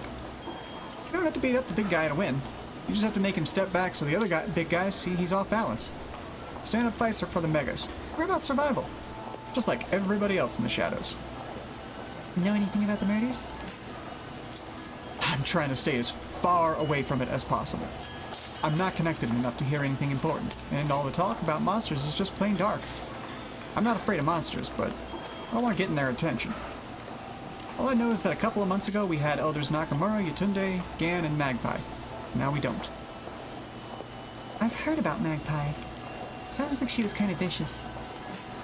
To be blunt, she's a hateful, shrewish old badger of a person. It was always her way or the highway. She'd butt heads with the other elders over damn near anything. Last fight she had was with Tang over something or other. I guess she ended up throwing some of his micro-drones into a deep fryer and threatening to kick his ass around the block. The fact brought a gross bug inside again. Oh no. Did he let it loose or does he still have a hold of it? It's in a jar, but Lynn's looking at it like it's candy. Of course she is. Give me a second to wrap this up. Try and make sure that he doesn't feed it to her, but I'll be there as soon as I can, okay? What was her line of business? Matrix gear. Her shop's called the Jack Point. Not very imaginative, I know. She always had the hottest programs, best chips, and made some killer decks for anyone willing to pay her prices. Cost plenty of new yen, but she was one of the best in the business, at least in Hong Kong. If you want to know more about her, you should talk to Zippy. He's one of the only people around here who got along with Magpie. You can probably find him over by the MTR station. He loved the Steam Fun card over there.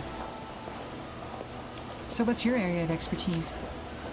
Well, I'm a decker. I used to be with a company man for years, pushing code on their servers, smearing little cyber pukes that would try to get into our secure systems.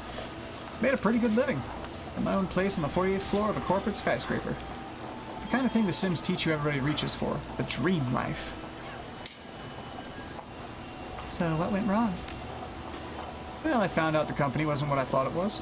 Sure, they paid me well and kept me in creature comforts, but I accidentally looked over some misfiled reports when cleaning out a company data store. Turns out one of the company's security riggers had gotten drunk and blabbed about some project or other being over budget and behind schedule. That's not good. Be a fireable offense, right? Mo purses his lips, his gaze going distant for a moment.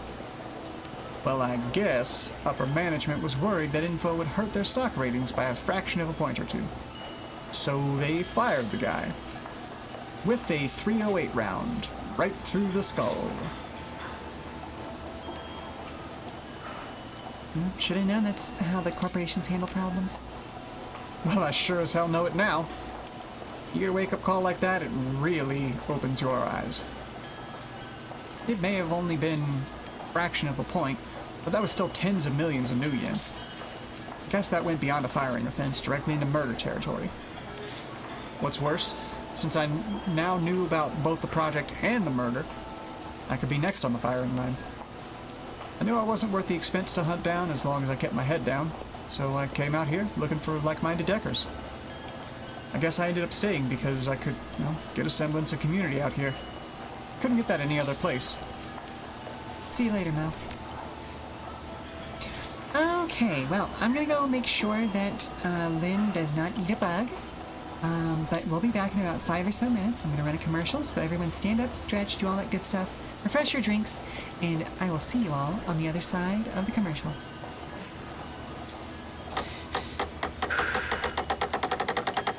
Alright. No, sir. Keep that lid on that jar.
everyone. The worst thing about doing these kind of full cast things is how it shakes me out of, like, recentering myself back into my own voice. It gets a little bit difficult when I'm kind of having to jump all over the place into different character voices. Hello, Osiris. How are you doing today? I went into this stream already feeling riled up. Oh, thank you very much for the coin toss. Because I spent the vast majority of the morning talking about like just gender, sex, and sexuality stuff on another server, particularly with how it interacts with the arts and the difference between like art that includes enthusiastically consenting characters versus art that is leering at the characters.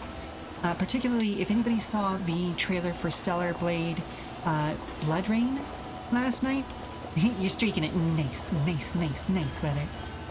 We love a little bit of freedom around here. But yeah, the Stellar Blade Blood Rain trailer felt especially leery, and has a very strange relationship with the fact that, like, it's most of the human characters in the trailer just look like regular ass human characters, but then our main protagonist has like a very young looking anime face, shall we say. And while there is definitely some sexuality to the game, it, like I said before, it feels very leering. And you may have seen me and Captain Comic Geek talking about this over on my server. And it feels very sterile and corporate versus something like Bayonetta, which, and if you've played Bayonetta, you already know what I'm about to go on about, but if you have not played Bayonetta, she basically looks directly into the camera and says, "Oh, you think I'm hot and you want to ogle me? Great, I'm into that. Let's kill demons together. Thank you very much for the hydrate."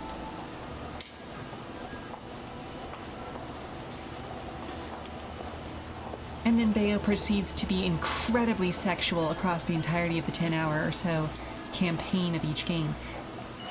Because she's expressing her own sexuality, and honestly that is way hotter because, again, informed, enthusiastic consent.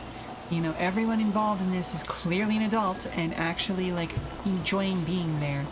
On the other side of that coin, still positive, but, you know, the other side of that is things like Devil May Cry. My goodness, Dante in Devil May Cry 5? Sir? Hello, sir. If you know, you know. But yeah, no, so basically, like, I came into this stream already just fucking motor running, if you get my drift.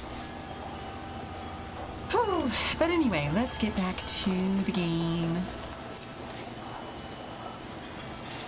An imposing troll stands in front of the stall, overflowing with weapons of all sorts. Pistols, rifles, and even brass knuckles overflow onto the rug around him. Okay. Basically, I've settled into a point where if somebody has a direct, like, character portrait, I have been giving them a voice, but, ooh, there are so many people here. Oh there! You look like a woman who understands the value of self-defense. Breaker Heoi at your service, and I can promise you I can help you defend yourself. What do you say? Want to take a look? I'm more interested in information. Yeah? Tell me what you want. Maybe I can help you out. Yes, exactly, Osiris. It has been a morning. Know anything about the murder? Just that elders have been getting hacked apart. I've tried to stay away from it all. No sense painting the crosshairs on my own forehead, right? The troll shrugs indifferently. I'm nobody important, and I aim to keep it that way. What are your impressions of the Wampoan elders? Can't say I associate with them much. They organize big trade deals with the Lohojoa pirates. The triads, legitimate businesses. They tell us if somebody's been blacklisted. And dispense justice when someone breaks the rules, of course. Beyond that, they leave us alone, and I leave them alone. It's just not important enough to register on the radar, I guess. And thank you very much for the actual size as well. Now see, that's the other thing about this, Osiris, and you've seen the previews. I have been flying fucking high on the absolute gender that the new reference sheets are giving me. And yeah, just, oof. Oh, it looks so good. You know anything about Elder Magpie? Never met her, thank God. She ran with the Deckers, mostly, since she dealt with chips and software. I heard she was with, well, she was hard to work with. I think the phrase I overheard was that she shrieked like a harpy with a fresh corpse. I don't know. You should ask Zippy, though. He's a sharp one with the deck, so he'd know her better than most. Aside from Tong, who's linked the BTLs around here? Well, the Red Spear Gang. They run up in here sometimes, but don't cause any trouble. Check out the parking garage south of here, though. They usually hole up in there. Step light, though. If they don't know you and you carve an attitude, they'll put you in the ground. Hello, Shiny Shyness. Hello, hello, hello. How are you doing today? I am flexing my voice acting skills and trying to make sure that, like, everybody who has a portrait in this game gets at least a fairly unique voice. You know, funny thing, I heard there was a shootout with some Hong Kong police in the garage a month ago. I was away in Beijing at the time, but so I didn't see it directly, but everybody was talking about it when I got back. Why is that funny? Because we don't let the HKPF in here most times. We shoot at them if they try. Every time they come in here, it's bad for us. Because they're always looking for a scapegoat. Why would the others let them in? Nobody knows. Thank you very much. I appreciate that a lot. Well, see you later then, McQueen. Okay, so we have not yet found an alternative way to get into the magpie's nest. So I guess what I'm gonna do, like, it's a question of, do I want to investigate the magpie's nest first? Or I guess her shop was called the Jack Point. You got an entourage behind you, Lamau. Oh yeah, that's my party. So let me show off my party to you. So here's my player character, Isobel. She's I went with a bit of an Irish. No, that's not her accent. Because I started to give her a French accent at first, and then it shifted into Irish Scottish. That's not a party. That's a kill team. Yeah, you're right. Isobel is more down here. You know, she's a bit soft-spoken, but she's a very powerful young woman. And then we have Raktor. Well, Raktor. He's a very Russian gentleman, Eastern Bloc. So a little bit of Transylvanian slips in every once in a while. He's supposed to have a very generic sort of Western European accent. Because while he is Russian by birth, he has been all over the world. Has studied greatly in the former USSR and has picked up little bits of accents from all over that area. And then we have Gobbet, whose voice I decided to put up here, even though she's like 7 feet tall, because she's very ratty. As you can see on her shoulder, there is one of her little shamanic friends. So, you know, it just felt right to put her voice up here.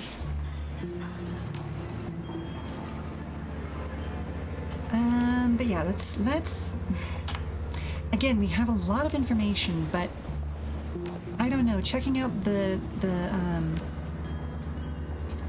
parking lot before I check out Magpie's shop is very... I don't know. Is there anything you can do for you, madam? Why did you let the HKPF into Wampoa Garden last month? Tang is taken aback by the question. For a long moment, he says nothing. When his composure does return, he speaks deliberately and with great care. We generally don't let the police into Wampoa Garden, it's true. But in this case, we made an exception. The police were very polite and offered to look the other way over some of our deals with the Loho Joel pirates. They also made it clear that if we refused, they might not be only take an interest in our deals with the pirates, they would also call the Special Duties Unit and force their way in. We've repelled Hong Kong police force before, when they tried to push us. We could possibly drive off the Special Duties Unit as well, but the cost in blood would be too high. Bing shrugs non-committally. Since they weren't a Wampoan, well, they aren't hunting a Wampoan. We saw no reason to refuse their request.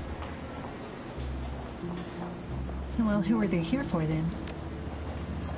They didn't say, and we didn't ask. The HKPF isn't exactly forthcoming about their business, and we found that the less we know about their interests, the safer Wampoa Garden is. When you take an interest in the police, they return the favor. As far as we know, well, as I know anyway, they went into the parking garage, there was a gunfight, and the police never came out. More showed up a few hours later, looking for their missing officers. We didn't let those in, though. We just delivered what was left of the bodies to them. Well, why didn't you let them in? We were willing to allow the group of 4 in because they asked politely. When the reinforcements arrived, there were over 30 of them. We couldn't risk the rest of the police setting up camp in our streets. It would have been a circus and disrupted our lives and business. So why didn't you tell me about Elder Magpie disappearing? Why would we have? Her departure from the Wampoans isn't related to your investigation. It happened before the killings began. I'm certain she's just off sulking somewhere. Ing's tone is pronounced or profoundly indifferent. And yes, I do know I'm mispronouncing her name. I can't remember what Southeast Asian culture that name comes from, but it's one of the languages that I've never quite managed to wrap my mind around. No doubt she'll come waltzing back next month, full of attitude that life dare to go on without asking her permission. If she does, we'll welcome her back, despite our problems with her behavior. Her skills make her a valuable asset, extremely valuable. I've taken over maintenance of our Matrix infrastructure in her absence, but I'm nowhere near her level. Best I can do is ensure nothing breaks down until she returns. I'd like to take a look around her shop. Do you have the key? Well, yes, but there's a lot of sensitive equipment in there, including our community servers. We don't let anyone who's not one of the Wampoan elders in there. Why would you need to look around there? Listen, you wanted me to find the killer. If I'm going to do that, I have to explore every possibility. Very well. Take the key and look around. Just don't break anything or shut the servers off. Was there anything else? No, I'll be going now. And thank you very much, Shiny. I appreciate the support. It's funny, I'm also doing recordings of the omnibus audiobook chapters that are going to be released. Oh, actually, the first one released about an hour and a half ago. They're not, like, the audiobook version of it isn't done yet, but it's been very interesting rediscovering how, oh, thank you very much for the actual size redeem. You know it's actual size. Anyway, sorry, I am in a mood today. My motor was started before the stream even began, so excuse me if I'm a little too flirty.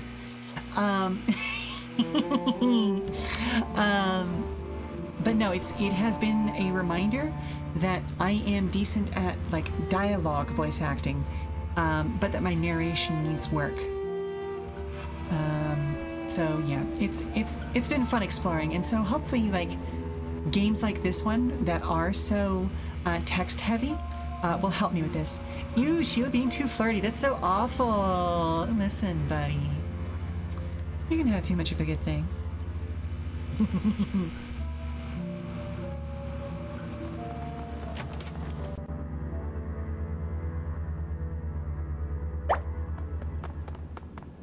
This bin is full of assorted chips. Miss Sheila is just slay like that. Yeah.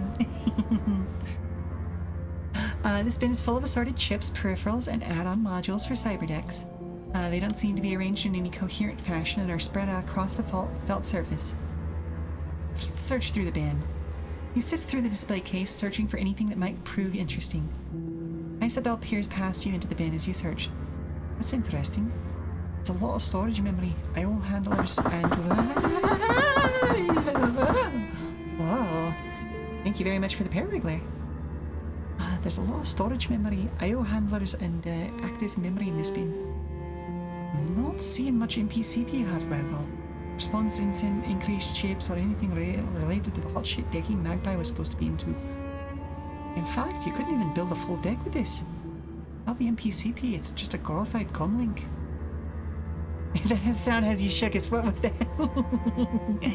So, okay. Hang on, I'm gonna go ahead and play it manually again for you.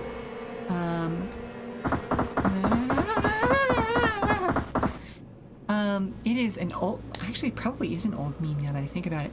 Basically like an analytical tool used for engineering better packaging for fruit and other like fragile grocery items. Accidentally broke containment into the wider world of the internet. And essentially it's just it's meant to simulate like what happens to a box that when it's on a transport truck, right? But of course, the default fruit in there being pears led to it being referred to as the pear wiggler. And you know, it's the meme eventually became bad and naughty children go in the pear wiggler, and so then that of course led me to going, well, bad and naughty goblins go in the pear wiggler, and isn't it fun to wiggle my pears? So here we are. Slow blinks, I blink separately. Oh, yes, there you go, there you go. See?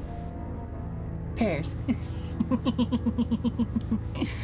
Yeah. Well, larger than pears, mind you, but you get the joke, you get the joke. Anywho, let's see. Sorry, now I'm very smart goblin. Hey, fair enough. Hey, listen. Oh, Gooblin, excuse me. Fair enough. Gooblin is a fun, like, little, what's the word I'm looking for there? It's when you combine two other words to make a new word. Oh, shoot. Not quite a compound word. But either way, fun as a concept, that is very adorable. Oh, thank you very much for the stretch.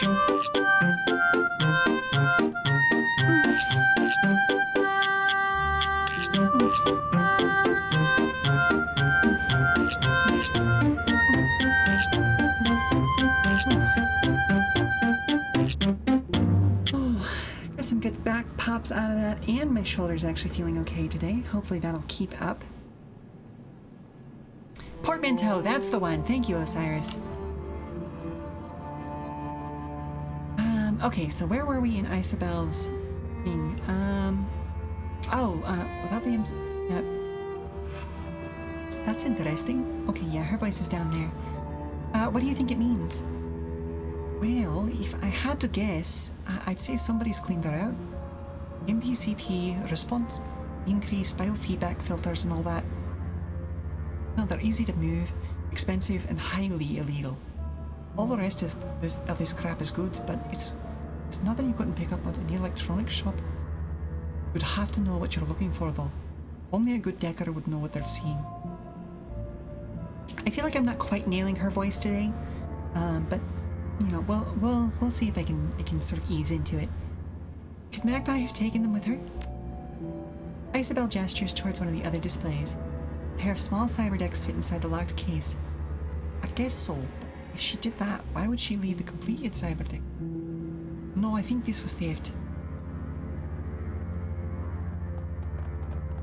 There's also an open server. The front of the server's case hangs open, the inner machinery quiet and without power. The clipboard is stuck to the side by a piece of duct tape. Its papers filled with a long list of programs and their prices. A quick glance over the program sheet reveals names like Bugs, and Black Hammer. Undoubtedly, this was Magpie's attack program storage machine. Somebody's removed the drives. It sure wasn't Magpie. Here, look. Isabel gestures to the innards of the open server. Near the back, a solitary red light blinks. Main drives were disconnected properly. It looks like she modded the server to have a backup drive with its own battery-based power supply. It's Magpie. She'd have taken that too. Crap. This is a Fuji XB1000. It looks like the battery power ran out a while ago. The XB1000s are constant write drives. They're dirt cheap and have a ton of capacity, but if they run out of power, they lose their data. We're not going to be able to get anything off that drive.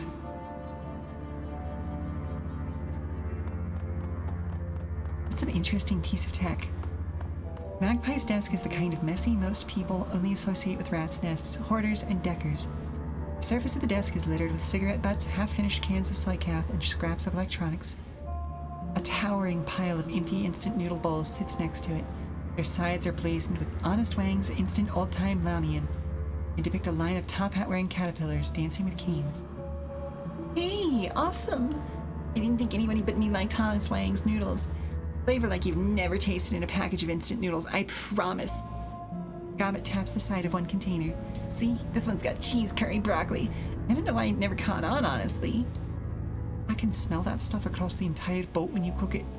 It's a bit like old socks with a side of vinegar. First time I smelled it, I thought you were fumigating. Psst, Isabel, your main problem is that you have no idea what's delicious and what isn't. Expand your horizons. There's a whole world of deliciousness waiting for you at every corner store. Isabel snorts derisively. My horizons are fine where they are, thanks. After all, I can still tell if I'm eating food or cardboard. That's one of those little things I'd like to hold on to. Yeah, we'll go ahead and search the desk. You gingerly root around in the desk, doing your best to avoid the more disgusting piles and spills. It isn't easy. The desk's drawers are stuffed to overflowing with receipts, cigarette packs, optical chips, and cables. Most of the contents are boring, useless, and disgusting. While searching one of the bottom drawers, however, a low-quality tin lockbox catches your eye. Someone has pried the latch off, leaving a ragged hole where a lock should be. The interior of the box has several sleeves of storing key cards, all of which are empty. A small note is taped to the interior of the box. Spare stockroom keys. Doors in the rear of Miss Yang's restaurant. Do not lose these. Use only if I'm not available to open the stockroom. Stockroom, huh? So who broke the lockbox to get the keys out? Maybe it was one of the elders? They had the key for this place. Guess that's possible. Why would they leave the lockbox here? They could just pack it up and take it back to the Wampoa. Leaving it here is sloppy. And look at this. Isabel points at the broken latch. Most of the elders' eye could crack a maglock. This was somebody in a hurry. Alright, we're gonna leave the desk alone then.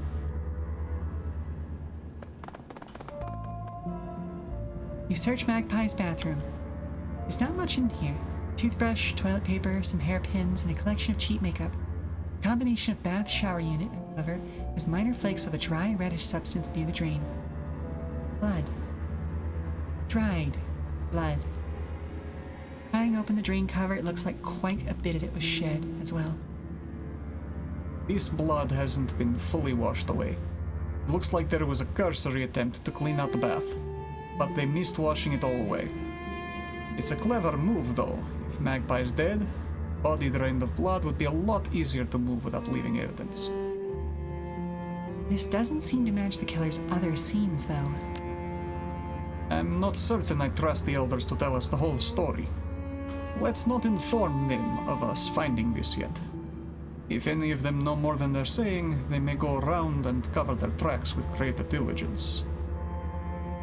Very true, Raptor. Very true.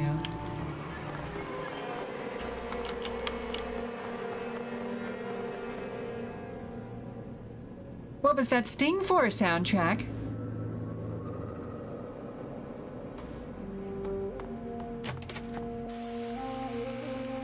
That was uncannily time. Wait, no. That sentence didn't make sense. That was uncanny timing. There we go. Okay, Zippy has nothing to tell us. Hey, Porter, how about you? What can you tell me about Elder Magpie?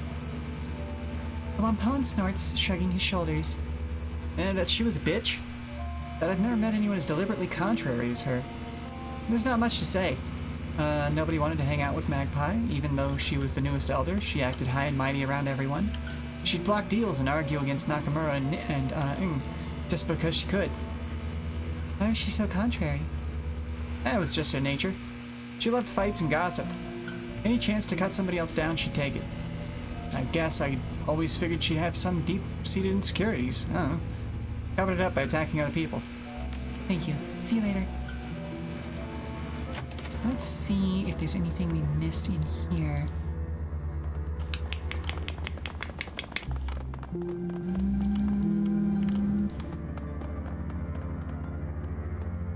Nope, can't say there is.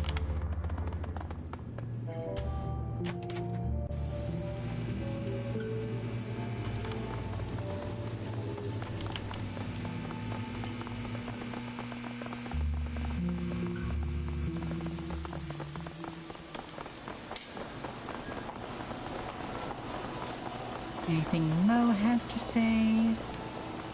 Excuse me, Mo. I would like to talk to Mo. Hey again, anything I can help you with? Magpie's shop is missing a lot of gear. Know anyone who might be fencing it? In Wampoa Garden? No way. Most people are too shit scared of Magpie to pull that. And I definitely recognize anything of hers. She watermarked every program and engraved every chip. Wanted people to know where the good stuff came from. There's not a lot of places to hide that kind of gear around here. We're all packed pretty tight, and this place gossips like a mahjong parlor at tea time. If I were you, I'd ask any other outsider types you can find if they've heard something. Nobody local would risk bringing Magpie's ire down on them, or the rest of the Wampoans. We might cheat other people, but we don't steal from each other. Anybody who gets caught doing that will get kicked out. Or worse. Alright, see you later, Mo.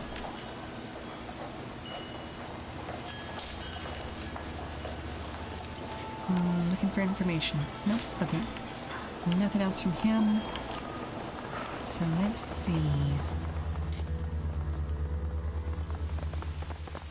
He did suggest we go and speak to another outsider. Ooh, eating a burger. Anything special on the burger, brother? Nope, nothing from there, huh? Okay.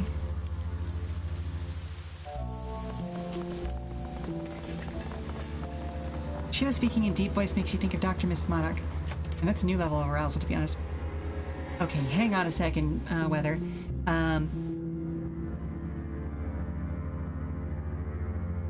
Because, oh my god, Dr. Mrs. the Monarch is a little bit down here. She is not a woman to be trifled with.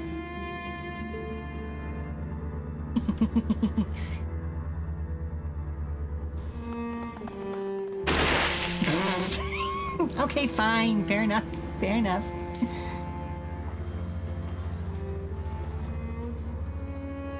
Good hydration, though. Thank you. I used to be able to do all 4 members of that group. The monarch comes to me fairly easily. He is very up here and dramatic. Okay, also burger, there's some bacon, fried sweet onion, cheese and rucola. Ooh, very cool, very cool. Let's see, can I still do the 2 henchmen? Okay, so one of the henchmen is right around here. He's probably the one that I have the most difficulty with, just because he's hard to hold on to, you know? And then there's the other guy who's a little bit more down here, at least for the early parts of the series.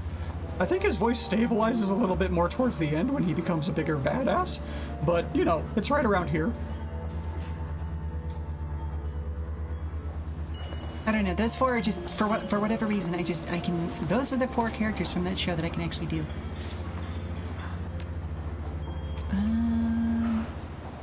Ooh, Rainbow would be another good outsider. Nope, nothing there.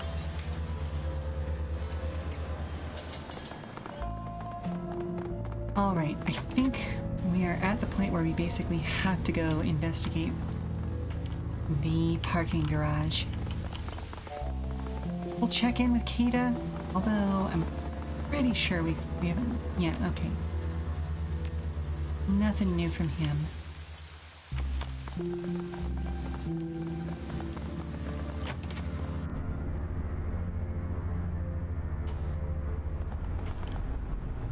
And we go around these fuckers. Not in a meaningful way, no.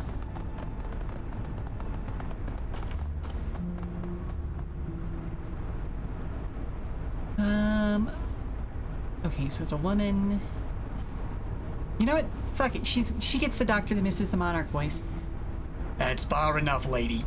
You love how your experience with Mrs. Monarch and around friends went from, no, she's not trans just because she has a deep voice, that's honestly transphobic rhetoric, to your friends being like, Miss Monarch is so trans and beautiful and valid. See, okay, here's the thing.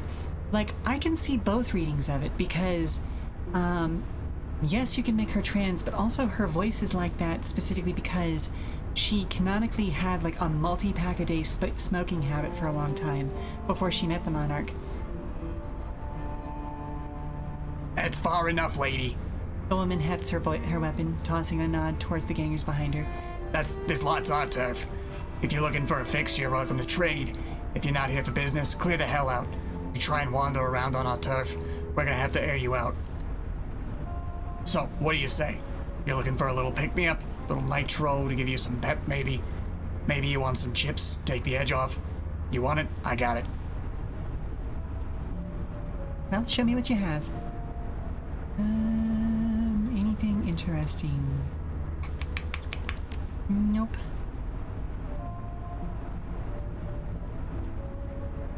Can I look around the garage?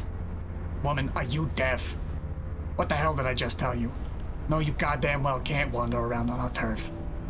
The ganger shakes her head, mumbling something about idiots with no memory.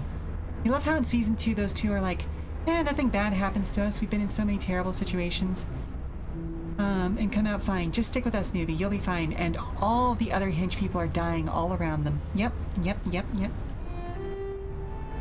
Alright, never mind. What happened in the fight here? As far as I know, some police showed up looking for somebody. They got in here, all of them got killed. Whoever they were was long gone by the time we showed up. Used to be a lot of Wampoans living here. They all cleared out, muttering about ghosts and shit like that. Have you heard anything else about the murders? Nothing much. I'll tell you what though, I got a guy named Kang. He was down in the storm drain system last week. Something was moving down there, big too, man-sized. But it wasn't speaking any language Kang understood. Kid beat feet back here as fast as he could. Dumbass dropped his storm drain key on the way out though. You wanna go looking for whatever it was? You'll have to get a new key from somebody else. Kang stole his from a city worker. Who else might have a key to the storm drains? There's a guy named Porter Lamb who's got keys to pretty much everything. He's somewhere between a cop and a handyman. Yuen also mentioned some elf woman with crazy colored hair who managed to scam a key. He said she hunted bear critters down there, devil rats and shit.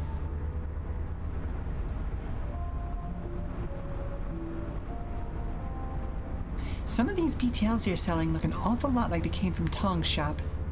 Yeah? So what? What do you care?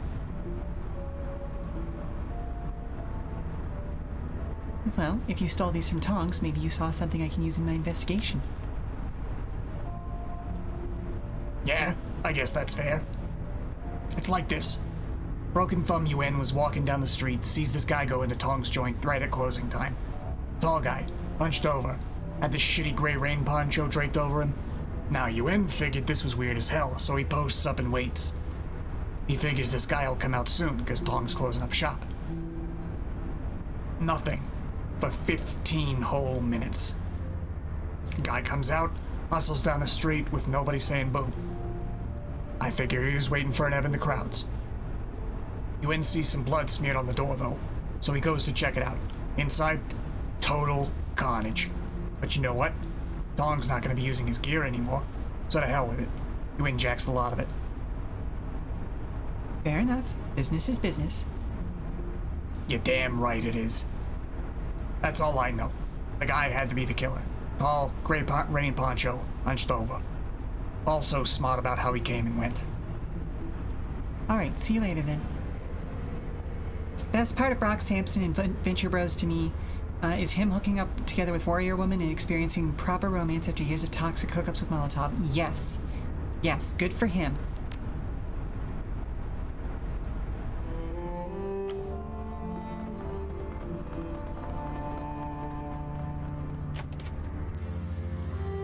Alright, so I thought that this guy had keys to just about everything before, which is part of the reason why I was thinking that maybe he would be... Oh no, that's Breaker Heoi. Where's Lamb? Yeah, Porter Lamb was this guy over here, which is part of the reason why I originally went to talk to him earlier. Do you have a key to the storm drainage system? Sure, why do you ask? Drop a gun down a grate or something? Following up on a lead on the killer. Oh, in that case, take the damn key. You'll have to forgive me if I don't want to go down there with you. Porter peels an antique Yale-style key off of a keyring and hands it to you. Knock yourself out, woman. There's an entrance up by the Jade Mountain restaurant. Can't miss it. So that was him. I'm also going to go ahead and talk to Rainbow about this. Because there's a possibility she may know something different. You do wonder if it would have been more positive or negative effect on Brock if he did manage to bag Molotov. Because quickly he would have saw that once the chase is over, Molotov becomes just another lady he fucked and there would be nothing. You know, fair enough on that one. Okay, nope, nothing from her. I wonder if that would have led to something different, though. But ah well. Here we are now.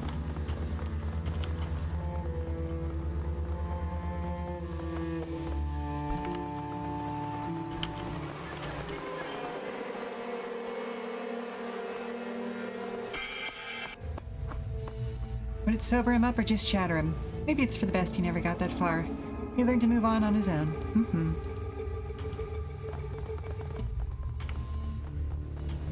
Alrighty, well... Oh, hello? The drones are sure droning. Oh, pile of meat. The disgusting pile of stinking human remains smells strongly of blood in the first stages of decay. Arms, legs, and organs here are heaped together like stacked firewood, leaking blood and gore across the floor. The parts contained therein appear to have been sliced away from the parent body rather than torn or bitten. Judging by the clean edges of the cuts, the blade used to sever these parts was extremely sharp. This is a whole world of messed up, madam. Isabel takes a moment to suppress a retch. You think the killer stashed these here? They're stacked. They've been organized. Well, this is our killer, all right. No, actually, I don't think it is. Oh, hello? Mom, can you help me get a snack off the high shelf? I mean, I can, sweetie, but aren't you taller than me at this point? Yeah, but you have that grabby spell that I don't. Okay, that's fair, that's fair. Alright, I don't actually think it is the killer who made this because, well, no, that's not necessarily true, because we know the person who did the kill on this most recent guy. Thank you, that's my daughter Dare, or well, one of my 3 daughters, and then the 2 sons, the quintuplets, it was a whole thing. But that's also the sign that I need to go ahead and take a commercial break, so, let me finish up what I was saying. Basically, maybe the killer who did this, because the back of the last guy's neck was sliced very, very cleanly, but the damage that was done to him, the shredding of the skin and the pulling apart of the limbs all looked a lot more ragged, so there's more to this than it seems. But yeah, so everyone stand up, stretch, refresh your drinks, do all that good stuff. I am going to run a commercial. We'll be back in 5 minutes, and I will see you all on the other side. Alright, Dare. So, we've got string cheese right now. I think we've still got some animal crackers. Let's see, what else we do have? Oh, there's the interesting weird crisps.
we'll be back once the curtain rises anyway.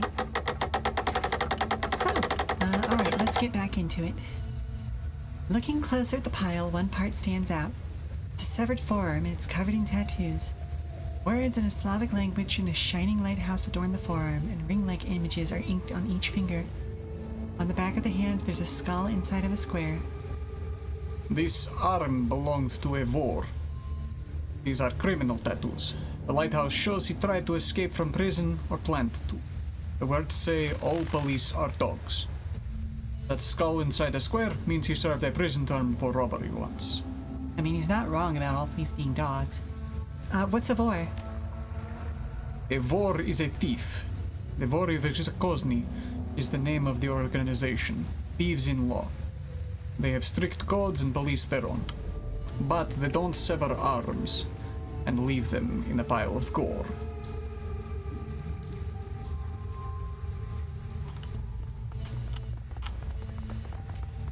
Let's see, we've got stuff over there.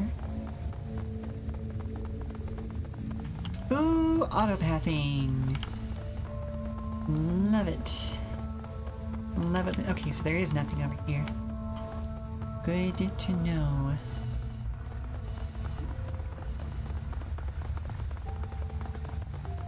Is there a way to get there? Okay, that's a window.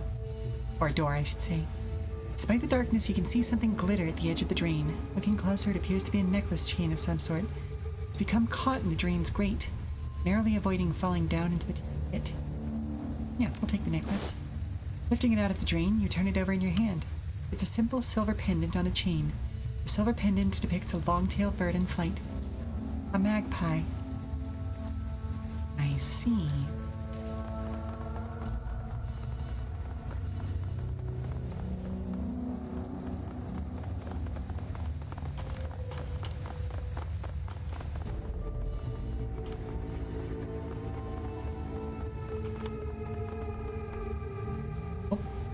As you round the corner, you hear voices speaking just loudly enough for you to make out the coherent sentences. The speakers are definitely not local. They speak a slight Slavic accent, and their clothing is heavily armored. Around them are a number of crates and boxes, all mostly filled. Looks like the group is packing up. For some reason, you don't remember a Russian mobster in Shadowrun Hong Kong. Oh, Ractor is one of my very favorite characters from basically anything ever. He's not actually a mobster.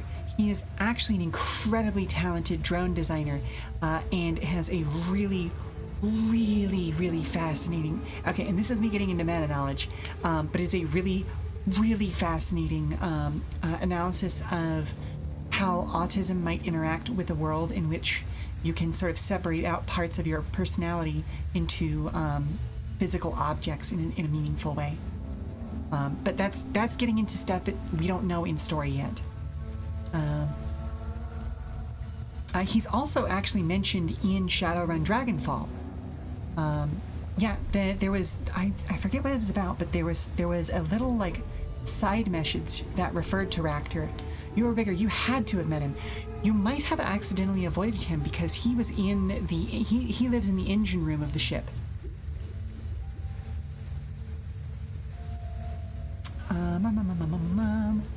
Yes. Okay. Yaroslav says the boat will be ready in tomorrow morning.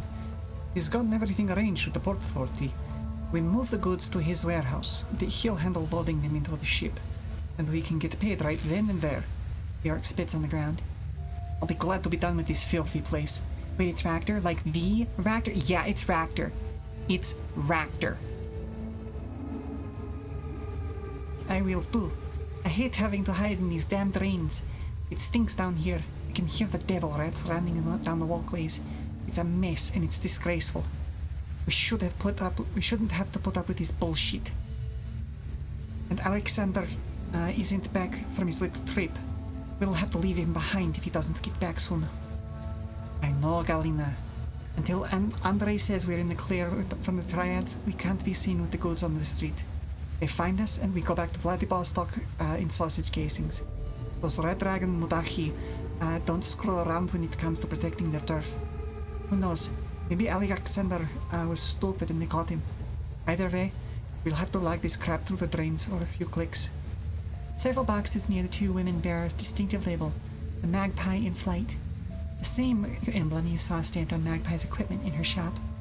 The orc woman sniffs the air suspiciously, and her eyes dart toward the dark tunnel you stand in. Before you have a chance to get out of sight, she locks eyes with you. The orc lifts her chin as she regards you, cracking her knuckles. What have we here? A curious little pest come looking for things that don't concern her. What do we do with pests, Galina? Galina puts a hand on her shotgun's barrel. We break them, Vasilisa. And then we hammer a spike through each of their throats, so anyone who sees their bodies knows not to meddle in our affairs. I suggest you stay where you are, pest. I'm not here to meddle in anything. I'm just looking for a serial killer. Well, you found some, friend. Us. You think you can just walk out of here after finding us? Think again. Look around you. These storm drains act like resonance chambers. The exits on the streets will be like the mouth of a trumpet. They'll care if they hear gunfire on their turf. Galina laughs. You think I'm stupid? You think you can fast talk me like with some stupid... She's right, Galina. You know how sounds can echo through these tunnels. Shit. Galina lowers her shotgun, though her posture remains wary. You don't care about what we're doing? Not really, no. So what do you want from us, then? Well, you took Magpie's keycards, didn't you? Yes, we did. Alexander took one earlier. He said he wanted to sweep the stockroom, see if there was anything worth stealing in it. Vasilisa tosses you a keycard. Here. We don't have time for this. We have to move this gear. You want to play detective? Go right ahead.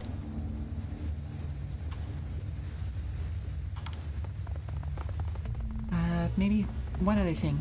Is there anything you can tell me about the murders that I might not know? You think we get out a lot? I wouldn't have even known there were murders if I hadn't bothered to come out to get some soy calf last week. It's none of our business, and it isn't our problem, and I like it that way. Alright, see you later then. But yeah, it's so fascinating how they connected things between the various games, isn't it, Ogre? Then again, Ractor also has a reputation, shall we say.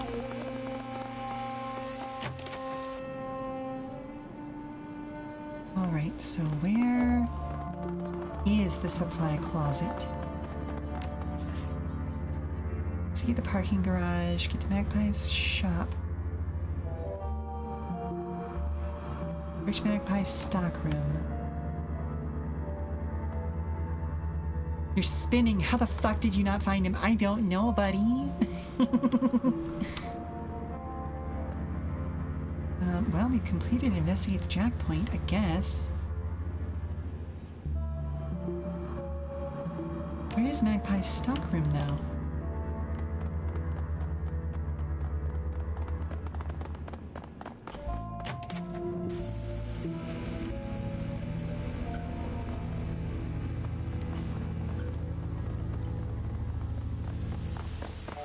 Part of me is tempted to go ahead and take another point of charisma just to bump up a little bit and see if I can get in... Oh, there's Magpie's stockroom. Get into the area underneath the parking garage over here. And he has that awesome spider drone with him, right? There's a lot of interesting stuff going on with him.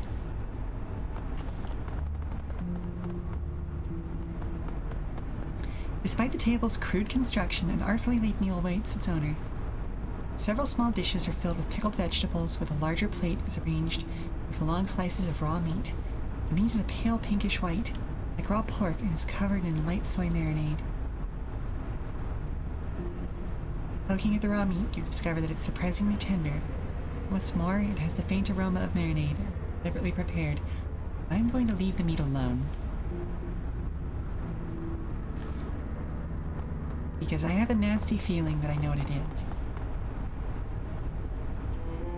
This box is packed full of odds and ends. It nearly overflows with a collection of knickknacks, souvenirs, and assorted personal effects. There's no rhyme or reason to the collection of items. They appear to have been thrown in haphazardly. Among the contents are charms from various temples, a wooden mask, and a paper fan. Examine the mask. This wooden mask is extremely light. It's been painted a pale white, and the surface is almost as smooth as porcelain. Delicate features and lifted eyebrows are matched with bright red lips and delicately carved teeth. Teeth have been stained a deep black. Small charms are square cloth packets, each approximately 1 inch wide and 3 inches tall. They come in a variety of bright colors and are embroidered with characters for prosperity, peace, wealth, and protection. Inside each appears to be a folded paper prayer or fortune written in Japanese. Unfolding the fan, you tilt it upwards towards the light to examine it. The image depicts an East Asian city from the 19th century or earlier. Curved roofs are at sunset, behind a deep blue river. 2 ships sail down the river, which is in turn spanned by a long wooden bridge. In the foreground, the laborers carry buckets along the shore as a man on horseback rides in the opposite direction. In the distance, a pair of large red buildings dominate the city skyline. 1 large temple hall and a 5-tiered pagoda. As you step away from the box, you hear a slight click in the distance, the sound of the door's latch shutting. You are no longer alone in the room.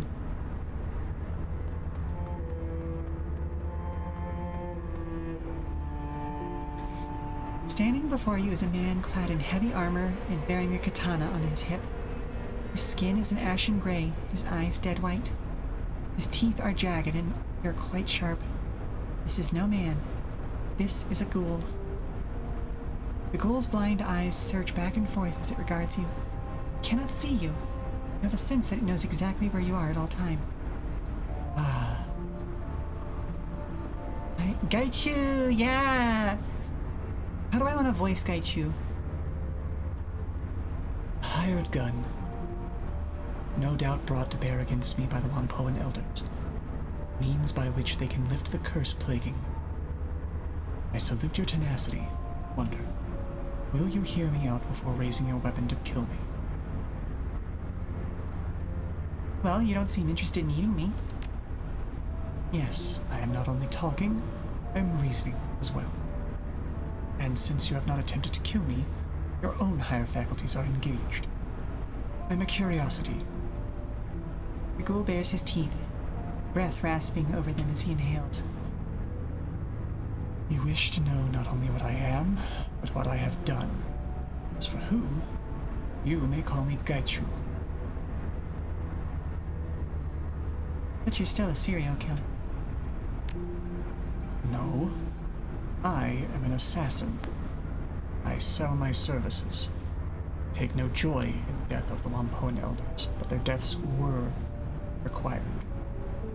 So you were hired to kill them? The ghoul shakes his head, resting one hand on the pommel of his sword. Not as such. In fact, the elders were the ones who retained my services. This affair began simply enough. As you may surmise, I am not someone who can be seen in public without great risk. Poa Garden is an excellent place to hide. No police or triad presence, and minimal interest in things that lurk in the shadows. Unfortunately for me, Elder Ng discovered me through communion with her spirits. Rather than kill or chase me away, she came to me with a proposition. Ng and the other elders were having problems with one of their number, an elder named Magpie, had been holding many of their plans hostage and would not budge. Not remove Magpie, however, because her services were too useful to the Wampoans at large. Ng offered me payment to dispose of Magpie, and I accepted. You didn't clean up all of her blood. I did find some in her drain. Ah. Unfortunate. I thought I was careful enough. Having it on my hands must have obscured my sense of smell enough that I missed the last remnants in the drain. I disposed of Magpie's body by emptying the blood in her bathroom, cut her up into more portable pieces. These were placed in a plastic tarp, which I took to the storm drains and hid. Gaichu nonchalantly waves a hand, his tone flat and unconcerned. It's unfortunate, but my survival depends on consumption of raw metahuman meat. Letting such nourishment go to waste would be a foolish error. That doesn't explain everything. Afford me a moment, and I will explain the rest to you. I contacted the elders, in person of course, and they arranged to exchange payment. Assumed that since the job was done, I would be a woman of her word. Baring his teeth, Gaichu hisses his next words through clenched teeth. I was mistaken. I arrived at the nearby parking garage the elders had told me about. They'd cleared out the other Wampoans under some pretense, though I'm not sure what ruse they used. Elders never showed up. Instead, several members of the Hong Kong police force arrived. They were more heavily armed than, so I suspect they knew something of my nature. I heard about the fight. You expect me to believe you took on a police squad and won? Of course. I've survived as a ghoul for some years now on the streets of Hong Kong. If that isn't evidence enough of my tenacity, I doubt any words I could say to you will ever change your mind. A betrayal of that sort cannot stand. Not only was I not paid for my time and effort, the Wampoan elders treated me like a common animal. I am so much more than that. Reputation is everything, and I had none. I had hoped to build a network of contacts so that I would be able to continue finding work. That treachery, my hopes were dashed. I decided to become the monster that they feared. One by one, I have eliminated them. They know how to contact me, and could have ended their nightmare at any time by making amends. I would have asked for more money, but I would have ceased my hunt. Yet they did not. Instead, they contacted you. No doubt asking you to eliminate me where the police had failed. So I ask you, what now? What will you do? Will you attempt to finish what the Wampoans started? Or will you treat me with the same humanity I have shown you? Let me ask you some questions. Very well. Would you like to know? Did you eat the elders? Some of them. Not all. I mentioned before, my condition requires that I consume raw metahuman flesh. I do not require a great deal to survive, perhaps 3 or 4 pounds per week. Consequently, there is vastly more supply than demand. Why would the elders have you killed instead of paying you? Any number of reasons. They are notorious cheapskates, and will always try to save money when dealing with outsiders. It could be their natural inclination towards profit. They may regard me as subhuman and therefore unworthy of respect. It could be that they felt I was too dangerous to be allowed to live. It could even be that they simply did not like me. The net result is the same, however. They reneged on a deal we brokered and attempted to have me killed. A message must be sent. Blood must be paid. As they have hired you to kill me, they have obviously not learned their lesson. If I let you live, what will you do? Kill the rest of the elders, and anyone else they send to exterminate me. It is a matter of survival. Should I ever have the opportunity to work freelance again, potential employers need to understand the price of betrayal. These murders are my curriculum vitae, revenge. All right. I've made my decision then. Oh, what then will you do? How will this story end? Come and work with me. I can be your face. A curious offer. And what of the elders? Will you allow me the satisfaction of killing them? I want to see what they have to say first. I would counsel you not believe their words, but you have the sound of one who is wary as a matter of course. Very well. Let us wait until a bit later tonight. Most pedestrians will be off the street, and it will be easier for us to approach the Wampoa without being noticed. All right. Sounds like a good plan.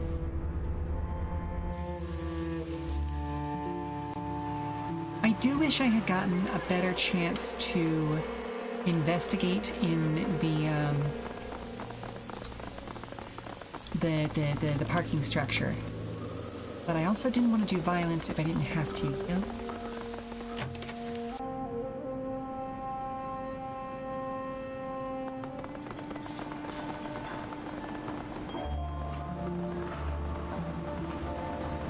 As you approach, Elder Ung's eyes widen.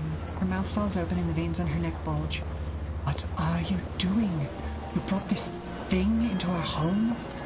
Quick, kill it before it kills us. Porter hefts a pistol warily. He does not aim it at anyone. Yeah, I have to say, this isn't a great idea. Why the hell is a ghoul in here? And why is it wearing armor? Calm yourselves. I am not an it, and your elders know this intimately. Gaichu bares his teeth in a rictus grin as he turns to face Ung. Good evening, Elder Ung. I can smell your fear, and I'm glad of this. Means you are learning the price of betrayal. Whoa, whoa! What the hell is going on here? Can someone explain to me why the ghoul is talking?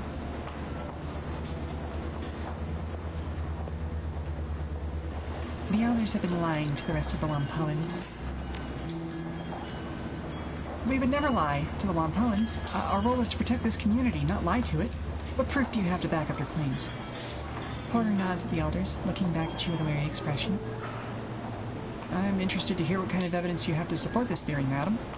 As far as I can tell, this monster killed Tong and the others, and that makes him a threat that should be eliminated. The elders hired Gaichu to kill Elder Magpie and make it look like she disappeared. You believe this vermin? This creature that feasts on metahuman flesh, that kills and dismembers our tribesmen? You are a naive and foolish woman if that's the case. Ung spits on the ground in front of Gaichu. What proof do you have that Magpie is dead? Please. It matters where an elder is accused of breaking our law. The other elders generally judge them. In matters where all of them have been accused, I am authorized to act as a judge. Make your case, Shadowrunner. I found Magpie's necklace in the storm drains. Porter takes a moment to examine the necklace. He nods at you. This is definitely Elder Magpie's. If you found it in the storm drain, that's suspicious, but hardly proof of its own. Of course it's not proof. The number of things lost down storm drains in Hong Kong must number in the tens of thousands per year. Very unusual. It's hardly evidence of foul play, though. There was a large amount of blood in her shower drain, however. So what? Perhaps she cut herself. Washed the blood to cut off. Or perhaps you're mistaken about it being blood. You're simply guessing as to what happened. That's true, it is a guess. And even if it is her blood, that doesn't prove that the elders hired this ghoul to kill her. Porter gives Elder Ip Yip a sidelong glance. The elders have always protected Wampoa Garden to the best of their ability. She hasn't been seen in a month, not by anyone. She wouldn't just disappear like that. That may be unlikely, but it is hardly impossible. You haven't established that the elders were involved. All you've done is make suppositions about it. What proof do you have that we hired and betrayed this creature? I won't sit by and listen to idle accusations without any kind of concrete evidence to back it up. What about the fight with the Hong Kong police force? How do you mean? What does that have to do with the elders and the ghoul? You Wampoans don't allow police inside the area. Why make an exception this time? The police were quite polite and asked our permission to enter. They were hunting a non-Wampoan. That was reason enough for us to allow them in. Porter considers this for a moment and then shakes his head. That doesn't add up, Ing. Why would the police ask us for entry now? They've never been polite before. They've always tried to force their way in here. It just doesn't ring true to me. Did you ask them to come? In order to hunt down this ghoul? Preposterous! Porter, you know that our community is like. Or what our community is like. We wouldn't lie over something like this. This ghoul has been lying the entire time, trying to cover his tracks. He's still brutally murdered several elders. That's true. Those murders were vicious and cruel. Porter fixes you with a hard stare. I don't see any way to explain that away. This ghoul is a monster for how he killed Tong and the others. Tong's body was a mess, true. Ooh, okay, actually, hang on.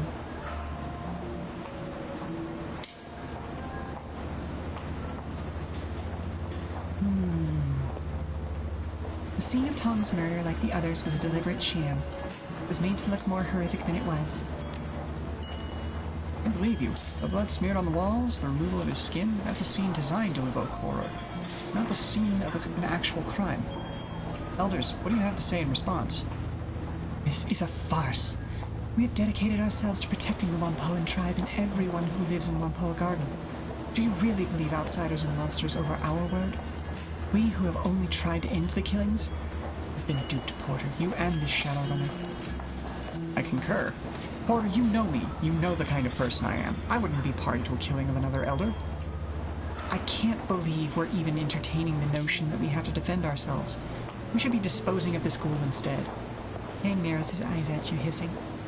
If you think I'll forget this, you're sorely mistaken. I will not tolerate this kind of insult.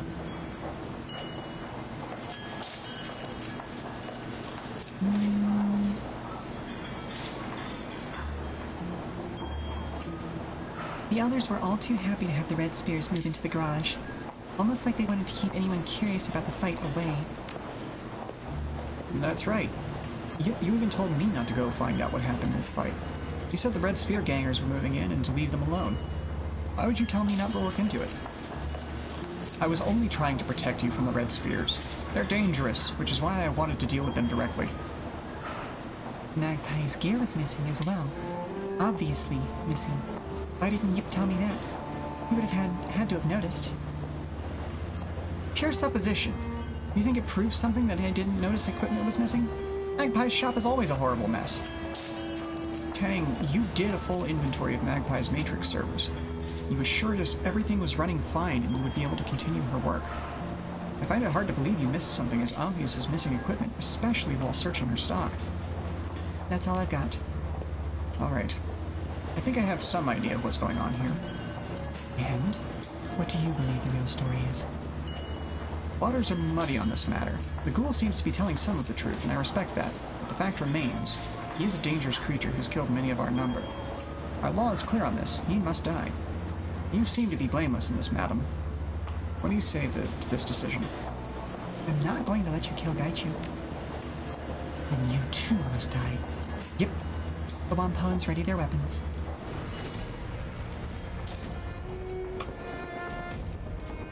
Ah well. Ah well. Let's see.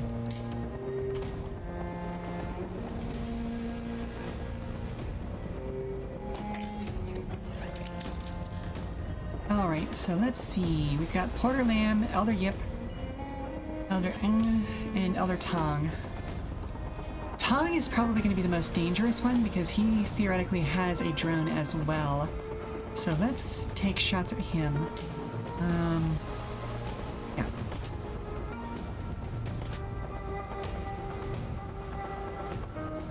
Isabel.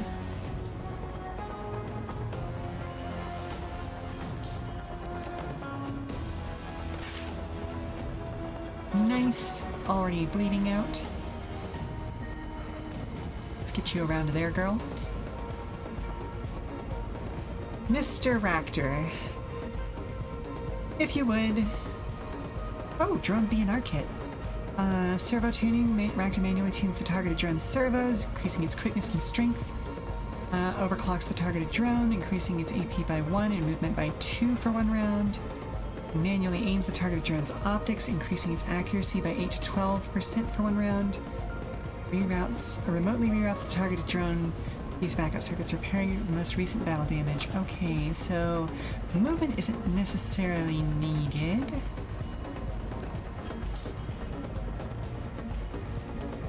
But let's give Cochet a little bit of an upgrade, shall we?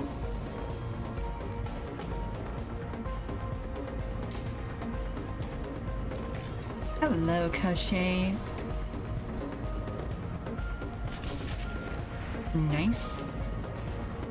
And let's take a look at Koshi's short-range stuff. Smack and kneecap.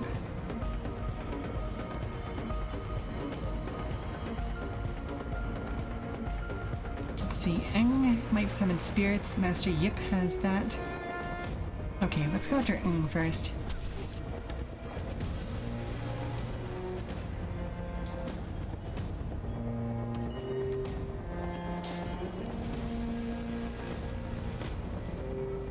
Okay, so right now the gun is definitely dealing a lot more damage. Ba, ba, ba, ba, ba. I do wish we could have gotten around this being a fight. But unless I want to roll back my save and actually investigate the parking garage, I don't see how else I might have gotten around this.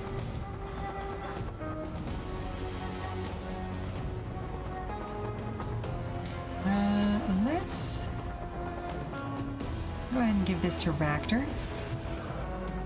Yeah, that would take some time. It would. Oh! Hello, Ractor. Right, you get to do another thing now. So let's get you into cover as well. And then we have Guy 2.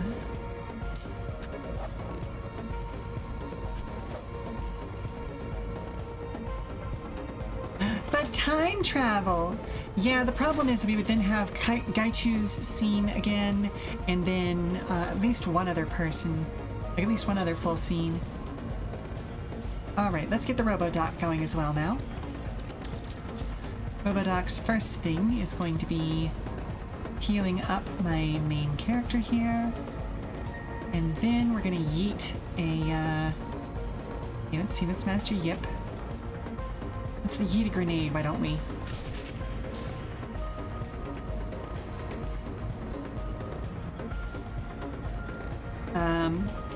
Wow, I am sad that I'm gonna have to go after Porter Lamb. That does make me sad. Mini grenade launcher, huh? Let's see. Damage 9, damage 12.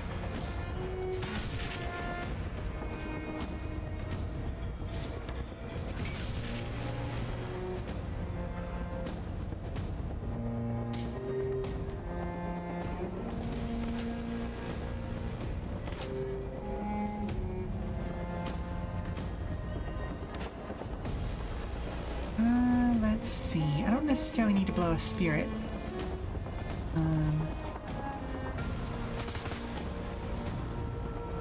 Then we'll get you in cover as well. You tall, beautiful woman. Up.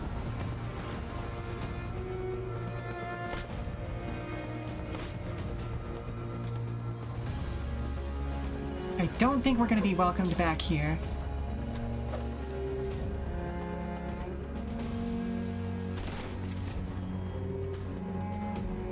We're just going to switch you out to a standard pistol.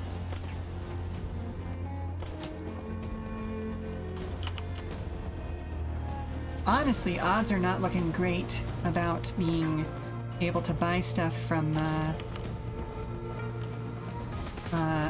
Law back in the main hub area.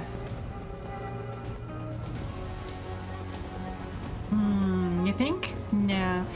I'm honestly more worried about Law. As the elders fall to the floor, you stop and survey the carnage around you. It is accomplished. No more betrayers alive. No more worry that others may think they can take advantage of me. Lead the way. I look forward to our new business partnership.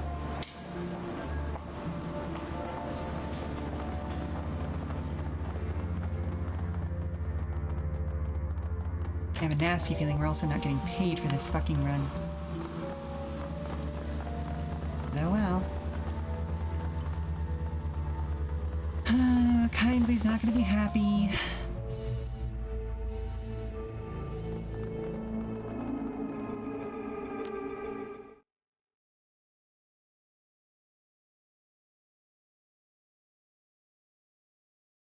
The MTR rockets noiselessly toward Heoi along the edge of Kowloon Bay.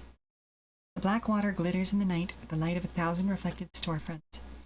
Gaichu stares sightlessly out the window, one hand pressed to the glass. The Wampoan elders are dead. They forced your hand and you paid the price for it. Your story was a cleverly crafted lie, meant to put the Gould to death for their greed. The trade you made worth it? The uncertainty of that choice is as clouded as the sky above you.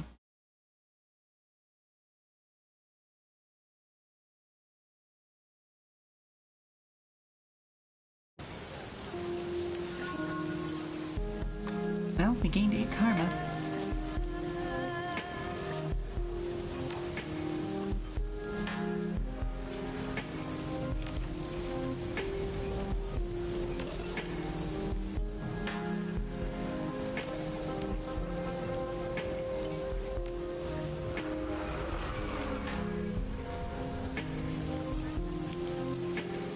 Claim payments at the mission computer, huh? Have we talked to you before, Stephen? A disheveled man in filthy rags teeters on the sidewalk, wobbling on unsteady legs. It does sound like they were bad people, though. They were. I'm not overly fussed about the morality of killing them, because they were, in fact, bad people. But I am worried about how it affects things across the greater balance of the environment, if you know what I mean. His bloodshot eyes dart about desperately, and the acrid sweet odor that wafts off him buzzes unpleasantly in your nostrils. You okay, man? You have to help me, man. His teeth grind as his grip tightens. His hand feels like a vice. Say the magic word first. The man yanks you closer. Your eyes are watering from his pungent proximity. Still, you notice that his tattered clothes bear designer logos. Please, please take handsomely a message for me. Never heard of him. Now who are you, and why are you touching me? I'm Stephen. Stephen Dynamite. He nods eagerly, desperation in his eyes. A sluggish tongue wipes itself over a cracked skin of his lips. Look, you've got to help me. I've been poisoned. That crap that Lee sold me was bad, or put bad things in my head. Whenever I close my eyes, I see dark, narrow tunnels. So many hands grabbing, razor-sharp teeth gnawing at the children. Bad things in your head? Are you talking about hallucinations? The junkie stares into space. A faint trickle of saliva makes its way down his chin. No, not exactly. More like nightmares. They feel very real. Teeth biting. Faces I knew. His trembling voice trails off. Alright, I'll do what I can. Then tell Lee what he's done to me. That I need relief. Tell him what I want. His voice trails off. You've been a little vague about that, Steve. Need something in particular? I want my money back. His reedy voice wavers, but he stops and says no more. Poisoned, nightmares, money back. Got it. Anything else? Just please come back. And please, hurry.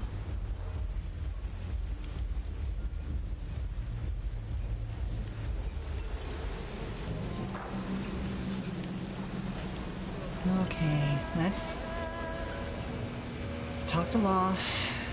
Maximum Law surveys the docks behind his meticulous patched tarpaulin. Goggled and belted with electronics, his arms folded.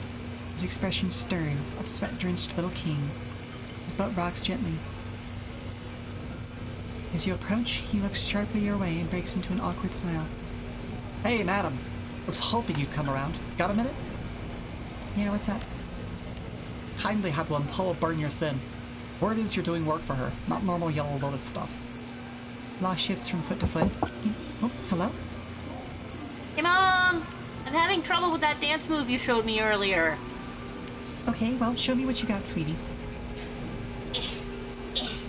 Up and down and... Okay, alright, I see where it's gone wrong. Give me just a moment, I'll be right with you. Law shifts from foot to foot. He fidgets with the hardware on his belt. Shadowrunning. Maybe, maybe not. What's it about? I get it. Well, I didn't hear anything about it. Law smiles tightly, in spirit.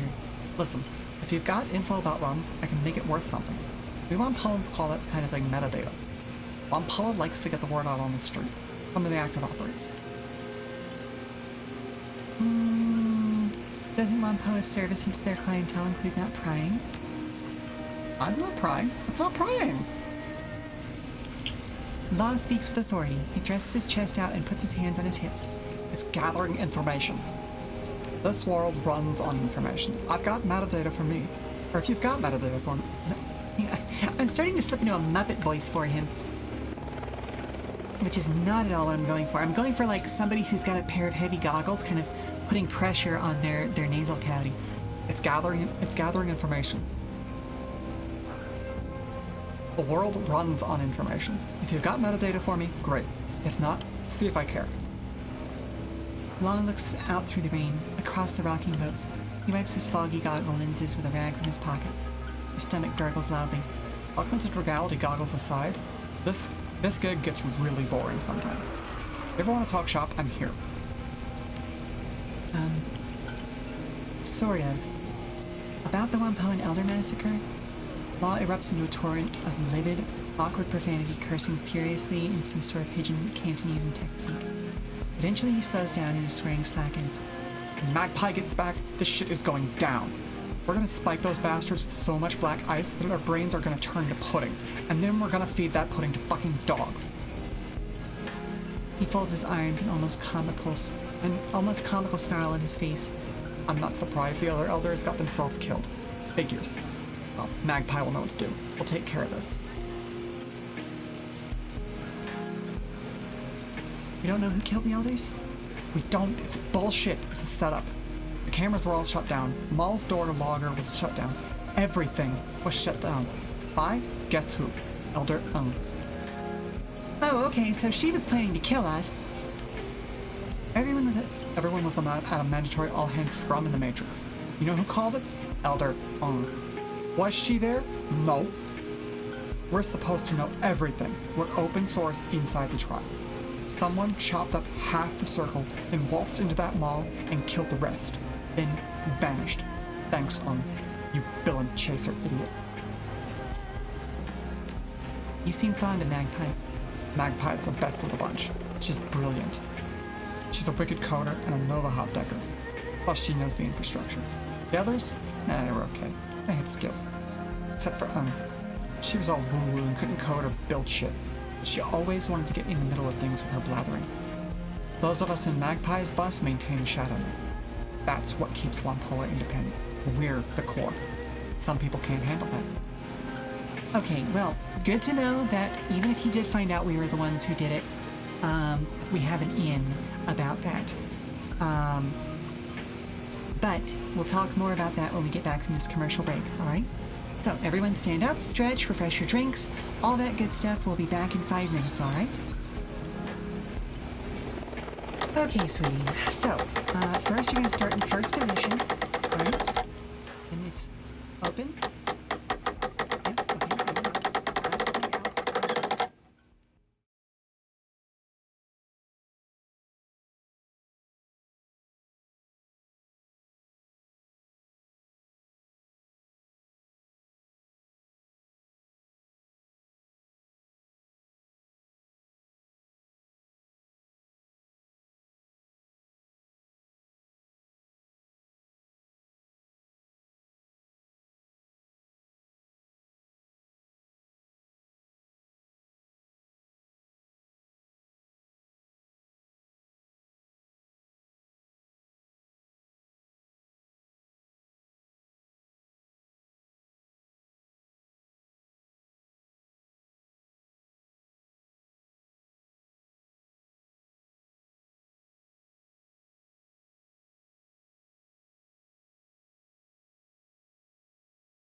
unfortunately amusing thought while I was on break. I mentioned just before I went on break that my voice for Maximum Law was slipping a little bit in the Muppet Zone. And then I started thinking about him as Kermit. And now I can't unthink it. And I don't think I'm going to do it. I'm not going to do it intentionally, but it is an amusing thought. You don't show much respect to your elders. Law shrugs. A lot of people are like, respect your elders, kiss their service. Hey, what's good? Oh, that's good if you're in the old meat world, but if you're in Wampoa, we're a self-organizing machine, a neural network tribe. Being an elder is a job and a duty, just like being a core processor.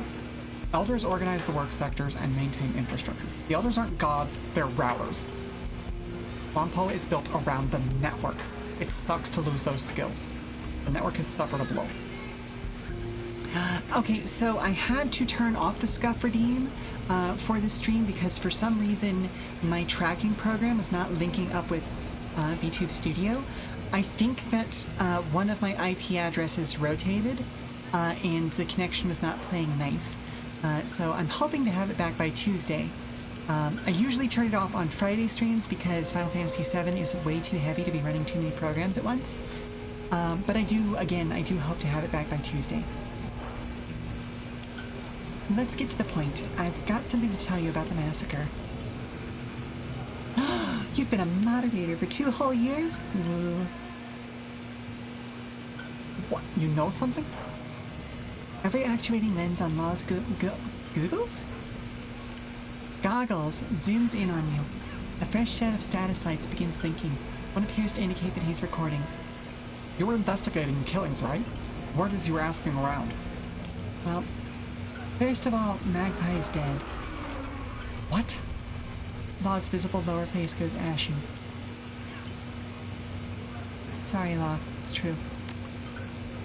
Oh, they've really got it coming. You will not forget.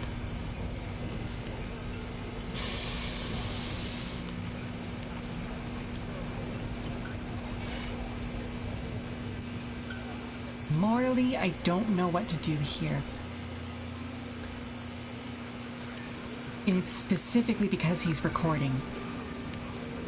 And that means that he is likely broadcasting.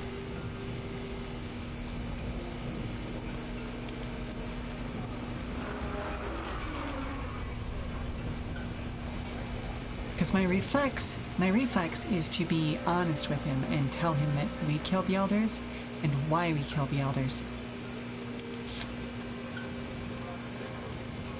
That's a half-truth. But it's not...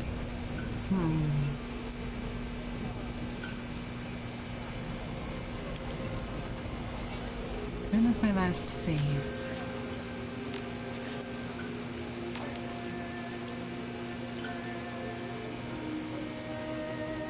Okay, so my last save was from before I started this conversation.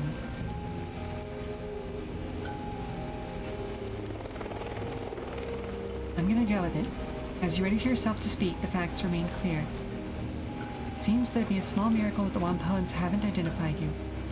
Wampoa has immense leverage in the shadows for maintaining the underworld communications infrastructure. If the Wampoans determine you killed the elders, they would certainly sanction you and probably put a bounty on you.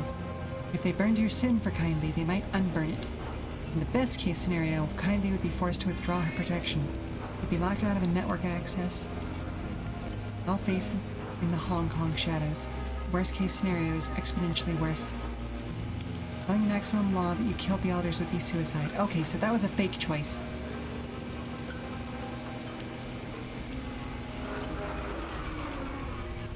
I saw some shadowy characters leaving the mall. That's all I've got. Oh, really? Well, that's no surprise. It's nothing to go on, but thanks. Thanks for telling me, even though it wasn't much.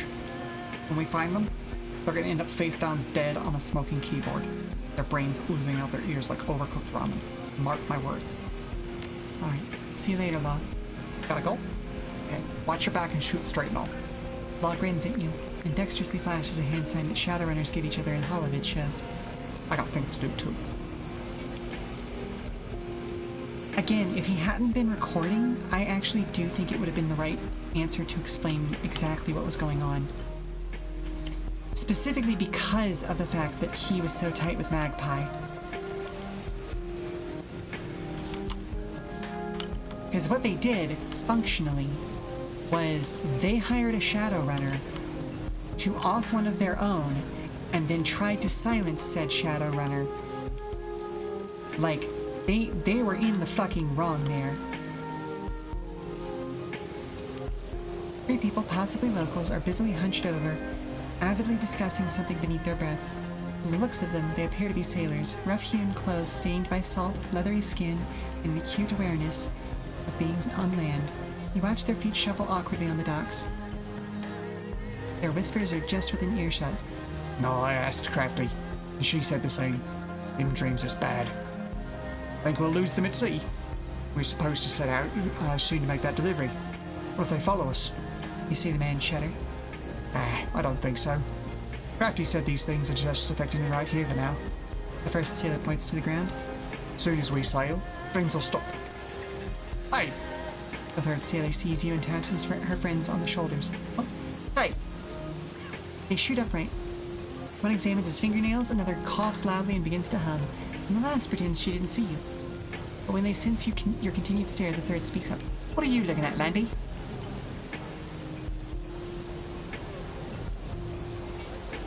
I've overheard you talking about the dreams. I've had them too. You feel an uneasiness pass through the sailors. Seems anyone around here who comes around these parts is having them. And as soon as they leave, the dreams stop. Right here it is. Any leads on why they're happening? We don't know much ourselves. We've only just returned from our last delivery. The dreams ambushed us fast enough. Hey, what about that Crafty? The sailor turns to you. She runs the 5 phases. Smart girl. Might know a thing or two about this blight. You ask her and she might have something to say. There was a boat here with a merchant selling goods not too long ago. Did he leave? The 3 sailors' suspicions turn into smirks. One snickers to himself. Merchants, she says. That crook didn't so much as leave as he was chased off by Kindly. No sales permit, not a big loss though. The local shops have way better stuff than his small-time hustler. Why don't you look around? You'll find the shop owners here much more friendly told you now that you've got me okay from Kindly. Thanks for the tip. They all exchange a look. First sailor responds. Right. And, stay careful around these parts. Alright, didn't mean to interrupt. See you around. The braiding tide of whispers resumes as your back turns to the sailor.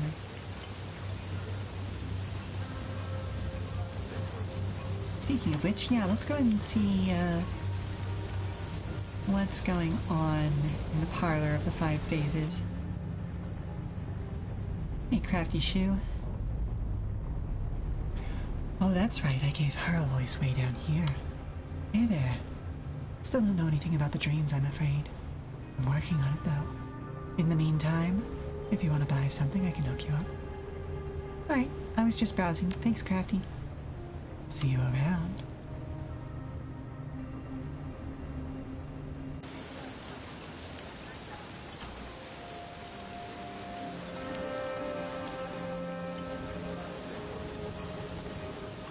Let's head back to the safe boat.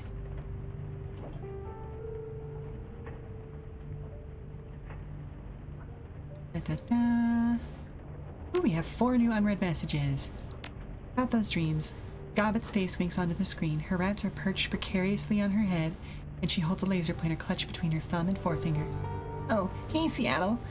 I hope that I didn't catch you at a bad time. She flicks the laser pointer and her rat's head swivel to the right and follow the motion. Why did I just say that? This is a recording. Doesn't matter if it's a bad time. Well, anyway, I was thinking about that talk that we had. You know, the dream stuff? About the nightmares and stuff? Another flick of the pointer. The rat's head's turned left. It's just twitching. I've got a friend here in town. She runs the Parlor of 5 Phases. It's sort of our local magic shop and talismonger. Name's Crafty. Click. The rat's head's turned upward to stare at the ceiling. Anyway, she's smart. Really smart. Her mom was sort of a local authority on all things magical, and the apple doesn't fall far from the tree. If you wanted to ask anyone in town about those dreams, she'd be the right one to choose. She taps a button on the laser pointer with her thumb, and the red dot on the tip goes dark. The rats immediately tackle one another, rolling off her head and falling out of sight. She gets up, her head rising out of frame. Anyway, just thought it might help. If you've already been talking to Crafty, please disregard this message. Alright, I'm out. Peace. She punches a button, and the screen goes dark.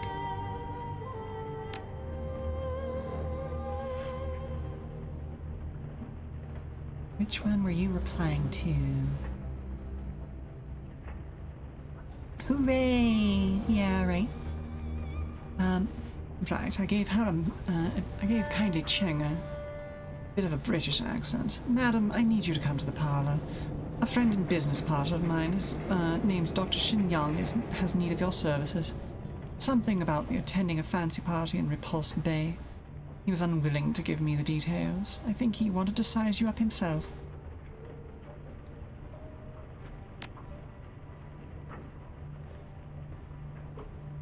This one's from Isabel, so Duncan asked me to do some digging on his own into Raymond's history.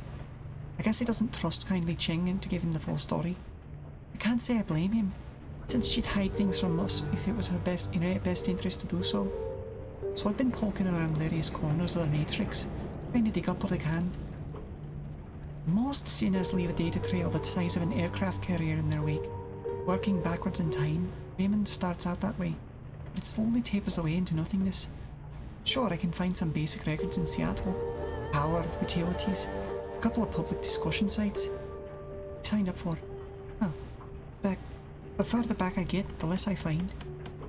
And the craziest part is, prior to 2032, I can't find anything at all. And that shouldn't be possible. It's like Raymond didn't exist before then. I don't know. I'm going to keep digging, but it'll take me some time. I'll let you know when I get some news worth sharing. Isabel. Preface bypassed. You'll come see me if you have a chance. I have a trade opportunity. Maximum. Maximum law, Matrix 1 poet, yep. Done is what happens when I rain the fire. Alright, interesting. I guess we're gonna claim payment. A few moments later, a message pops onto the screen. I asked you to solve a problem, and your method of solving it is to kill the people I was doing a favor for. I have half a mind to throw you into the goddamn bay. Still, the Wampoans are now more afraid of me than ever, and money started flowing again. So I suppose that's something. I've attached your payment. Wampoans made it explicitly clear that they wouldn't have paid at all, except to ensure you never come back to the gardens. Next time, try not to fuck the job up so much. I may not be as forgiving. That's a fair one, kindly. That's a fair one. Let's see if the Shadowland has anything. Police shootout in Victoria Harbor. I know a lot of you are interested in that 50,000 new yen the HKPF is promising in connection with the terrorist cell they're hunting, so I've been digging around for some better information. I think I've got some of value. Wharfrat. Turns out they had a handler back here in Hong Kong, by the name of Raymond Black. The HKPF tried to take him into custody the day before, but were forced to kill him in a shootout. Looks like Black and the terrorists are members of the White Star Group, out of Hainan. Wharfrat. Isn't White Star all about restoring Imperial China? One of those terrorists they killed was obviously North American. Why would she be helping a pro-imperialist group? Brother 6. You got money? You can buy any kind of person you need. You're on Shadowlands, oh my. You should know that. Peng Hong. So what do you know about Black and his band of thugs? Anything we can use to track them down? Dongjiang? The data I've been able to dig up says that Black was from Hainan and was distantly related to the royal family. He spent a couple of decades in the Seattle, making connections in the shadows in preparation for an attack on the Free Enterprise Zone. I've attached some dossiers of his remaining agents. Rolling Thunder. You shift through a long stream of data detailing who you and Duncan are. While the general details about your name and life are correct, many of the small details are wildly inaccurate. You are listed as having lived in Laos for the past 4 years, while Duncan is noted as having spent most of his life in prison. Move on to peruse Gobbett and Isabel's ostensible biographies. The dossier lists Gobbet's real name as Yuchun Gui and her birthplace as Xian Shangxi. According to the contents, she's 23 years old and served with the Baihu corporate military until conviction for insubordination led to her dishonorable discharge. While you can't be certain Gobbet doesn't speak Mandarin, the idea of her being in the military, any military, is downright laughable. Isabel, in turn, is listed as Fatima Abukar. Apparently, Isabel was educated at an early age in terrorism and piracy by the revolutionaries of the Ethio-Malian territories and is wanted in connection with the bombing of 2052 bomb attack on the French embassy in Johannesburg. Given what you know that Isabel grew up here in Hong Kong, this information appears to be as laughably inaccurate as your own dossier. Amazing. Don't believe everything you read on the internet, folks. Alright, folks, we're trying it again, this time under a super secret code name. There's no telling how long this will last, so let the bashing begin. Matrix Bard. Super secret code name? You just ran the words poetry slam through a thesaurus. Snozbert. Poetry, people, not complaints. A thief on the run, a silencer in the dark. The rat shaman lurks. Jivebert. Got one for the coyote shamans, too. An unbound trickster. This shaman fears no peril. Wily coyote. Jivebert. On a roll, Jivey. Here's another one, if Mad can stand it. Pulses of light glance off bright chrome. Translucent spheres encase my treasure. Mirrors and tubes and neon implode. Another day in the Matrix. Tennyson. Hey, I can do traditional. I happen to prefer the haiku because less typing. Gossamer tresses, infinity in your gaze. Very pointy ears. Now you're mad. Extra point for using gossamer correctly in a sentence, Matrix Bard. I like elves. Now you're mad. Jivebird is still the master of the haiku. In fact. Oh, graveyard creeper, ashen skin, spindly fingers, and claws freak me out. Alright, Shakespeare's, this is strike 2. This thread is getting locked and you aren't doing this again, got me? This board is for deckers who want to talk shop. There are plenty of other forums that you can use for your stupid amateur poetry. I'd suggest that you go find one. Sysop. Like the title says, good location, cheap rent, serious offers only, please. Harbor Rat. What do you mean by top shelf? As in a fancy corporate condo? How'd you manage that? Shinzen Joe. Nah, man, it's literally the top shelf of the converted maintenance closet I live in. Harbor Rat. You're joking. Shinzen Joe. No joke. It's cheap and the location's good. And near the Temple Street Night Market. And it has super fast access just in case you need to get in and out of the Matrix quick. I'm not the sort to ask questions. There's just about enough space to stretch out your legs lying down. And there's a ceiling hook for your gear. What do you say, Harbor Rat? Oh no, you need a place, but still. A shelf in a shared closet? Screw that. I've got a sweet pad to rent you that you can have all to yourself. It's not Victoria Park or anything, but it's a bargain. Hot Pot 888. Where's it at? Tenjin Joe. Kowloon Walled City. It's one of the new construction units on the outer edge. I'll throw in a second ceiling hook. Deal? Okay, message me and we'll work out the nitty-gritty. Seriously? The Walled City isn't that bad. My apartment is huge and it even has windows. I'll beat Harbor Rat's rent. In fact, just tell me what you want to pay. Hello? Looking for Decker. Looking for experienced Decker for a discreet milk run on a supply house for purveyors of recreational substances. Potential for longer-term arrangement. We're a team that's been together for years, running your basic heists and the occasional transport gig. We've got a reliable fixer and long list of happy clients. Requirement, you must have a good sense of humor. Give me some Nuyen 888. Hey, are you willing to give a newbie a shot? I've been in and out of Matrix since I was in school. I've raised some credits doing odd jobs, so I've got a hot new cyber deck that I'm itching to try on a real run. Amazon. No, man, we're really like to find a long-term Decker, and you kind of don't know your shit. You said so yourself. Sorry.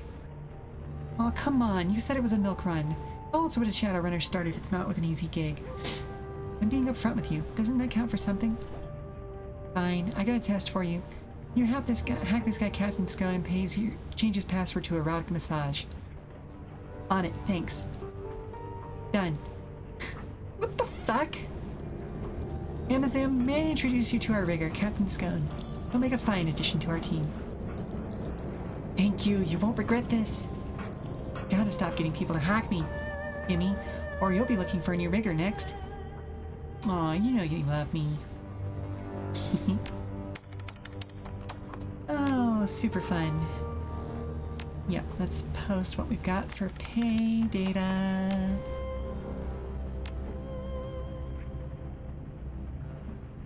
Let's see if Ractor has anything new to say. But yeah, Ogre, you'd find Ractor down here. Oh my goodness, my voice is all over the place at this point.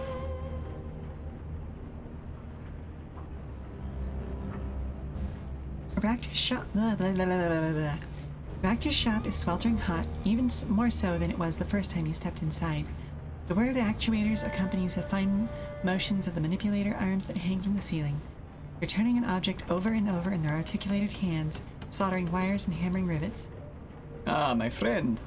Welcome back. Ractor touch types a series of commands into his bracer, and the arms relax into an idle posture. He smiles at you, a cigarette dangling from his lip. There. That's better. Now, what can I do for you? How are you getting along with the other members of the team? Perfectly well, thank you. They all seem competent enough, and there haven't been any major personality conflicts so far. He rubs his chin thoughtfully. So long as they continue performing to an acceptable standard, I can see no reason not to continue our arrangement. It's good to run with a team again. If anything changes, let me know. It's important that the team's morale stays high. He raises a finger. You don't manage morale, my friend. You manage the team. So long as we continue to succeed, morale will take care of itself. You're still something of a mystery to the group, Ractor. Mind if I ask a few questions? No, I don't mind. Not at all. He takes a drag from his cigarette, then slowly releases the smoke. I can't promise that my answers will satisfy your curiosity, of course, but you may certainly ask. What was it like growing up in the Russian Republic? Tumultuous, as you might expect. You probably aren't old enough to remember the Euro Wars, but I am. I know bits and pieces of the history, but I didn't live through it. Ah, well, the wars were formative experiences for Russians of my generation. Not traumatic per se, certainly not as they were for the Germans, Finns, and Poles, but important nonetheless. My country was the instigator of the first Euro War back in 2030. Ooh, this feels different living nowadays. Ooh, this feels real different given our current circumstances. I remember the rhetoric, the hardships of living under a wartime economy, the rampant xenophobia that took hold. I remember how we cheered when our forces invaded Poland. 3 months, that was all that it took for our military to crush with me the resistance the Poles could bring to bear. It was quite the source of national pride at the time. I remember our drive into Germany, and the desperate bid to reclaim the eastern portion of that country for ourselves. Just think about the symbolic significance of such an act. An audacious move, to be sure, but Secretary Kroponin was determined to make history. So what happened? Did the German military stop you? No. The Night Wraith incident did. Wait, there were ghosts there? He chuckles to himself. No, my friend. The British Aerospace Night Wraith is a fighter bomber with stealth capabilities. These were the machines that rained fire on our troops, or were purported to have, at any rate. Nobody has ever come forward to accept responsibility for the attack. Regardless of who was behind it, the result was the same. Wave upon wave of bombings that targeted our forces and the Germans alike, coupled with the assassination of dozens of military leaders. A devastating, synchronized operation expertly carried out over the course of a single night. At home, viral attacks shut down our power grids. Hundreds of thousands of Russian homes found themselves without heat or electricity in the dead of winter. O'Shea scuttles forward, allowing the rigger to rest his hand on the sloping metal of his chassis. Ractor stares at his own deformed reflection in the metal of the drone's body. A sad smile on his face. I remember huddling under a mountain of cheap blankets that my mother had piled up on my bed. They did little to protect me from the cold. They were something that I could hang on to. Something tangible that I associated with warmth and comfort and home. There as my body trembled and I watched my breath frost over, a horrible truth descended upon me. We had caused this. We were the villains of the First Euro War. For the first time I came face to face with what Ropunin's folly had brought us. There, under that ridiculous heap of scraps, rags, I came to realize what would surely come to pass. The world thought us villains, so they would treat us like villains. We would be pariahs on the international stage, crippled by retributive sanctions. We would never live down the shame. He wipes his hands as if cleaning them. A wry smile spreads across his face. And then the AFA invaded Greece and Spain, sparking off Euro War II. We redeployed our troops to help repel them, and all was made right again. I have to imagine that you still had enemies in Poland and Germany even after the start of the Second War. Oh, we were still regarded with suspicion, of course, but all of Europe might have fallen if it hadn't been for our help. In essence, we took back our reputation at gunpoint. Not an ideal solution, I admit, but it worked. Within the span of 4 months, we Russians had gone from nobodies to the terrible threat to unlikely saviors in the eyes of the Western world. Studying exactly how this happened has taught me a great deal about human psychology and social dynamics. Human psychology? You say that as if you weren't one. He laughs. Just a figure of speech, my friend. Nothing more. Now, shall we talk about something else? Surely there are more interesting and relevant things to discuss. You mentioned that the Second Euro War was sparked off by the AFA. Who were they? He takes a drag on his cigarette. Ah, yes, I suppose you wouldn't know. They were only active for the years surrounding the conflict, after all. The AFA was the Alliance for Allah, serving under Mullah Saeed Jazir, a coalition of right-wing Middle Eastern governments that's assembled under the failure, some say sabotage, of the United Islamic Conference. They looked to a weakened Europe and saw an opportunity. One that my country was entirely responsible for creating.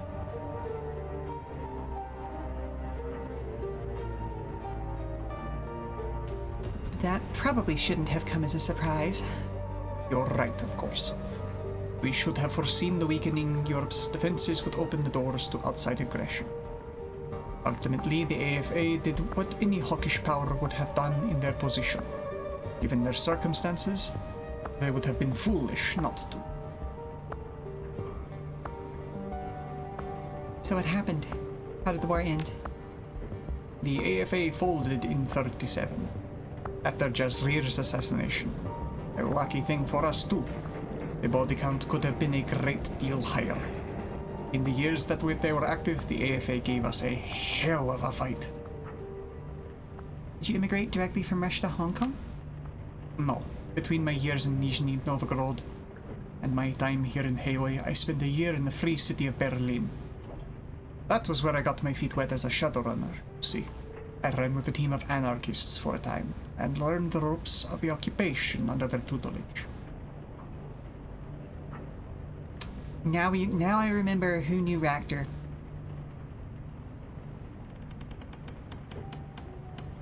What can you tell me about this team of yours? He shrugs. A good group of people. Disorganized to be sure, but capable. Sadly, we are no longer on the best of terms. What happened? An opportunity arose, and I seized it. In so doing, I left Berlin for Hong Kong, and I did so without much advance notice. My absence made life difficult for them, and they blamed me for their hardships.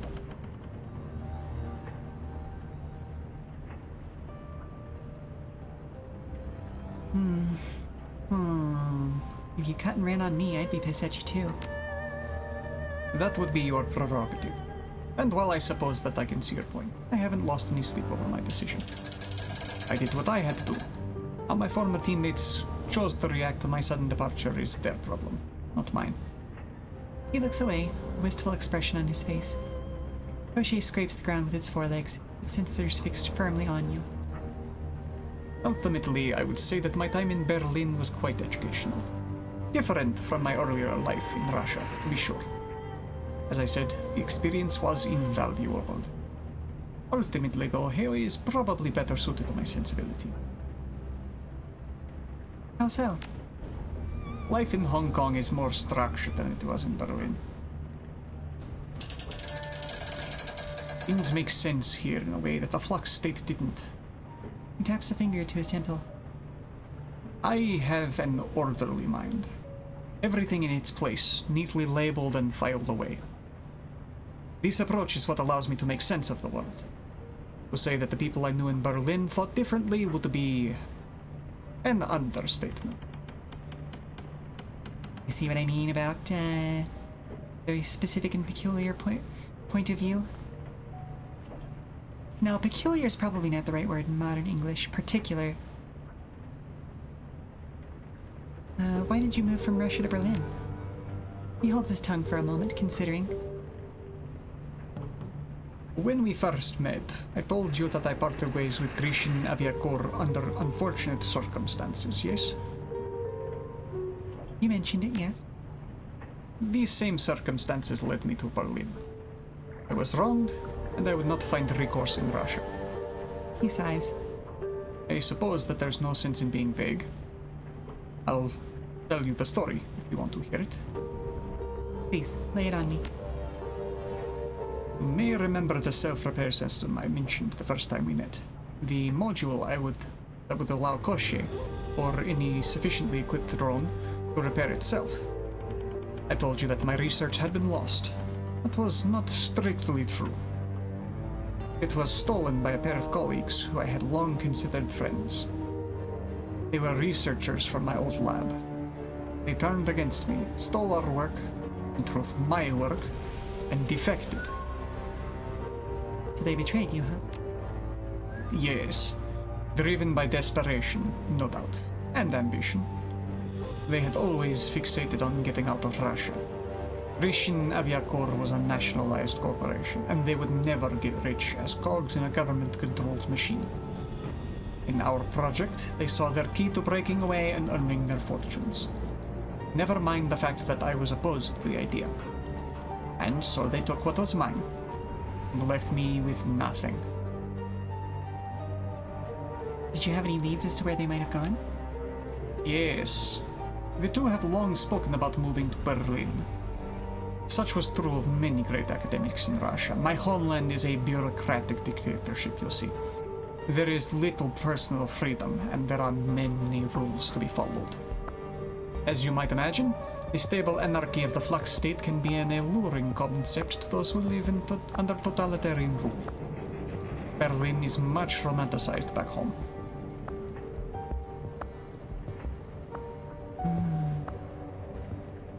Makes sense. If you've spent your entire life tied up in bureaucracy, you could do worse than moving someplace with no rules. Oh, the Flux State has rules, my friend. They aren't codified, but they are most certainly in existence. Should you ever travel there, you will want to remember that. But I digress. In the hunt for my traitorous colleagues, Berlin was my only lead. I decided that I would travel there. Best, I would find them, and at worst, it would be a good place to rebuild my life. There's a squeal of tortured metal as Koshi drags its claws over the iron grating that covers the floor. Raptor glances down at the drone, and it goes calm. He takes a deep breath and... It took me over a year to locate my former friends. It was a long, painstaking search, but I was nothing if not determined. I finally found evidence that they'd used my research as a bargaining chip to secure positions at Ares, and that they were here, in Hong Kong. And so you came here to Heoi. He nods. I picked up and left the next day. My old team was upset, to be sure. Lucky Strike in particular held full of my blood. But I know where my priorities lie. And so, here I am. Here they are. And soon I will be ready to act. I really must thank you for inviting me into the team. Your abilities will be invaluable when the time finally comes to make my move. Assuming, of course, that you'd be willing to help.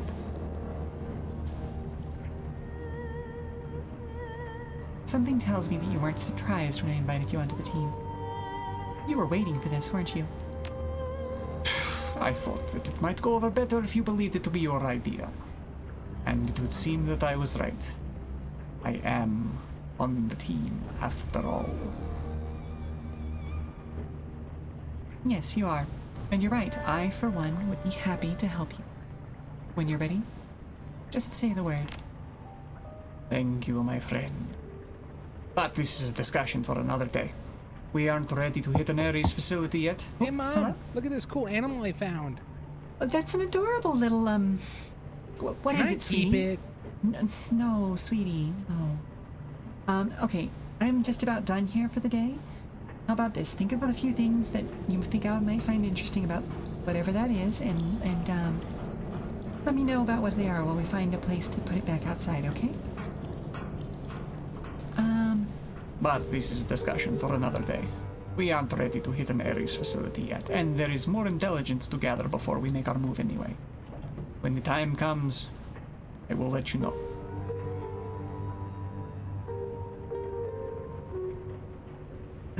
I've got a few more questions for you. You don't mind? He raises an eyebrow. Go ahead and ask, my friend. I'm not stopping you. What can you tell me about the colleagues who stole your work? Today they call themselves Taylor and Arlingham. He speaks through clenched teeth. Crochet drags a claw across the ground, and you can hear the squeal of metal on metal. Those aren't their real names, of course. Obviously.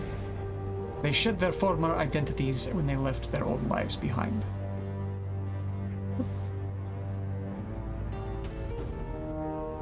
What were they called back when you worked with them at Grishin Aviacor? It doesn't matter. Those men are as dead to me as they are to the world. My old colleagues no longer exist. Taylor and Hardingham are all that remain. They are targets now, nothing more. He idly brushes Crochet's armored chassis with the fingertips of his right hand. Oh, how wonderful it will be to find them. What a reunion we will have. The stolen research means more to you than money, doesn't it? Ragnar nods his head. Yes. Yes, much more. It was my life's work. It was important. Reducing it to a bargaining chip was a deadly insult, both to me and to all those who would benefit from my work.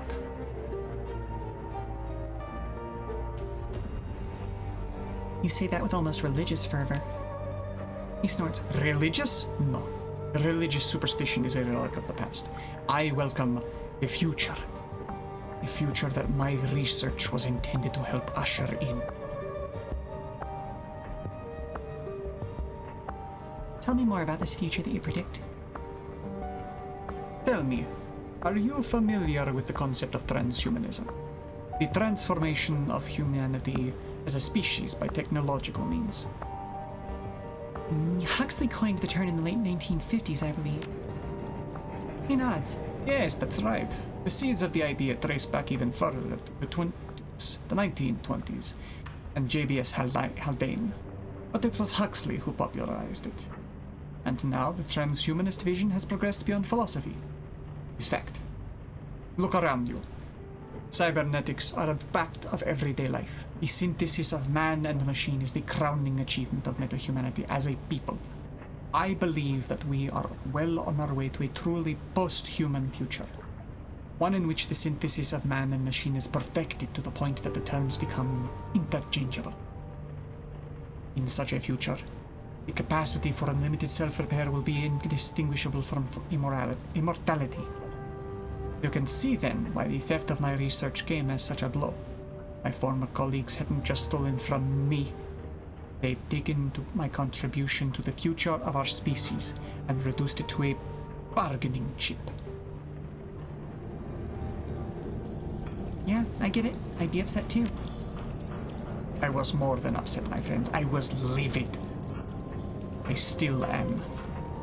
But all will be made right in the fullness of time. I am nothing if not a patient man. I can wait. You did not steal from me. You stole me from mankind.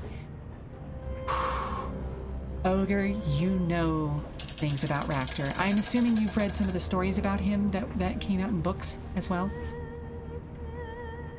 Raptor rises, brushes himself off. Or do you just know him from Lucky Strike? And with that, I'm afraid that I'm going to have to bid you good night. I've taken enough of a break for one evening. There is still more work to be done. And it would be lax of me to put it aside any longer. Say no more. I'll see myself out. He nods at you. Good night. You are aware, yes. Like I said, Raptor is a fascinating character to me. But I'll talk a little more about that in the just chatting screen because I did just realize what time it is. So let's head back over to the just chatting screen and we'll catch up with the rest of our characters next time. Ooh.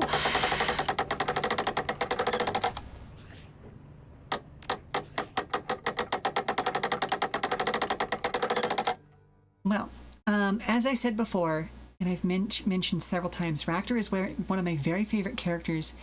This is even weirder. You visited a resident ghoul a lot. Raptor should have been there. I don't know what happened then, buddy. It makes me wonder if Raptor didn't appear until the extended edition dropped. I could see that being what it was. But yeah, Raptor is one of my favorite characters because maybe he was an extended edition thing. That's entirely possible then. If you played the standard edition before the extended edition came out, then I could absolutely believe that that's what was going on. Raptor is one of my favorite characters, not only in the Shadowrun universe, but in a lot of fiction because of how his story explores a version of neurocomplexity. Yeah, well, gotta replay it. Oh no, the pain. Oh darn. Oh sucks to be you. Oh dang.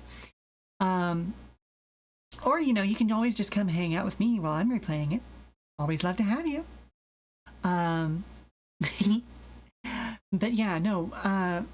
Raptor as an exploration of somebody who has... Yeah, por qué no los dos? Yeah, honestly. Him as an exploration of a very particular type of autism and psychopathy is a very, very interesting way of taking a look at things. And I'd say that as someone, and I don't talk about this on screen an awful lot, but as somebody who has that diagnosis, the ability to put a part of myself outside of myself is something that I considered for a very long time, because when you live with kind of the feeling like you're constantly at a one-step separation from reality, and there is a version of you that reacts purely based on emotion that you have very little control over, and another version of you that is a very well-spoken person and is detached from those emotions. His solution to that is fascinating to me, and it's something that's only possible in a world with this level of cybernetics. The fact that he took that animalistic part of himself and put it in Koshei and was thus able to sort of resolve some of his issues, it fascinates me. Like, I've gone a very different direction with it. I've kind of I don't want to get into it because it's a very personal thing to me. The person behind Sheela, not Sheela herself, but like I said, I feel a very deep connection with him as a character, and I can't wait for you to learn more about him. So, anyway, now that we've had that one deeply personal moment from me, I want to say thank you very much for stopping by, weary travelers. I hope you've enjoyed today's stream. I'll be back on Tuesday, June 9th with a Hightail stream. We made great progress last week. Oh, you're so excited to see more Ractor. I'm so excited to show you more Ractor. But anyway, we made great progress on the Hightail version of the Come and Go Tavern last Tuesday, so we'll be chugging along with that again. I also started another project, but we're not going to worry about that for now. That's just something for me for right now. But you'll inevitably see that. For more information about future streams, keep an eye on our blue sky at Come and Go Tavern for announcements and daily check-ins from the Come and Go. I have been your hostess, Sheela Ornthalis, and if you need to prop your feet up for a little while longer, we've got some more entertainment coming up soon via a raid. So let's take a look at the menu and see who's online right now. Let's bring that over here.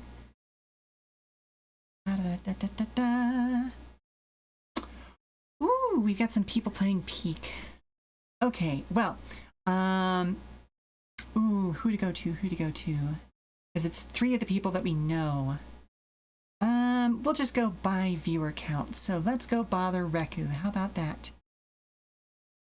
Oh, and thank you for sharing your insight into the character. Yeah,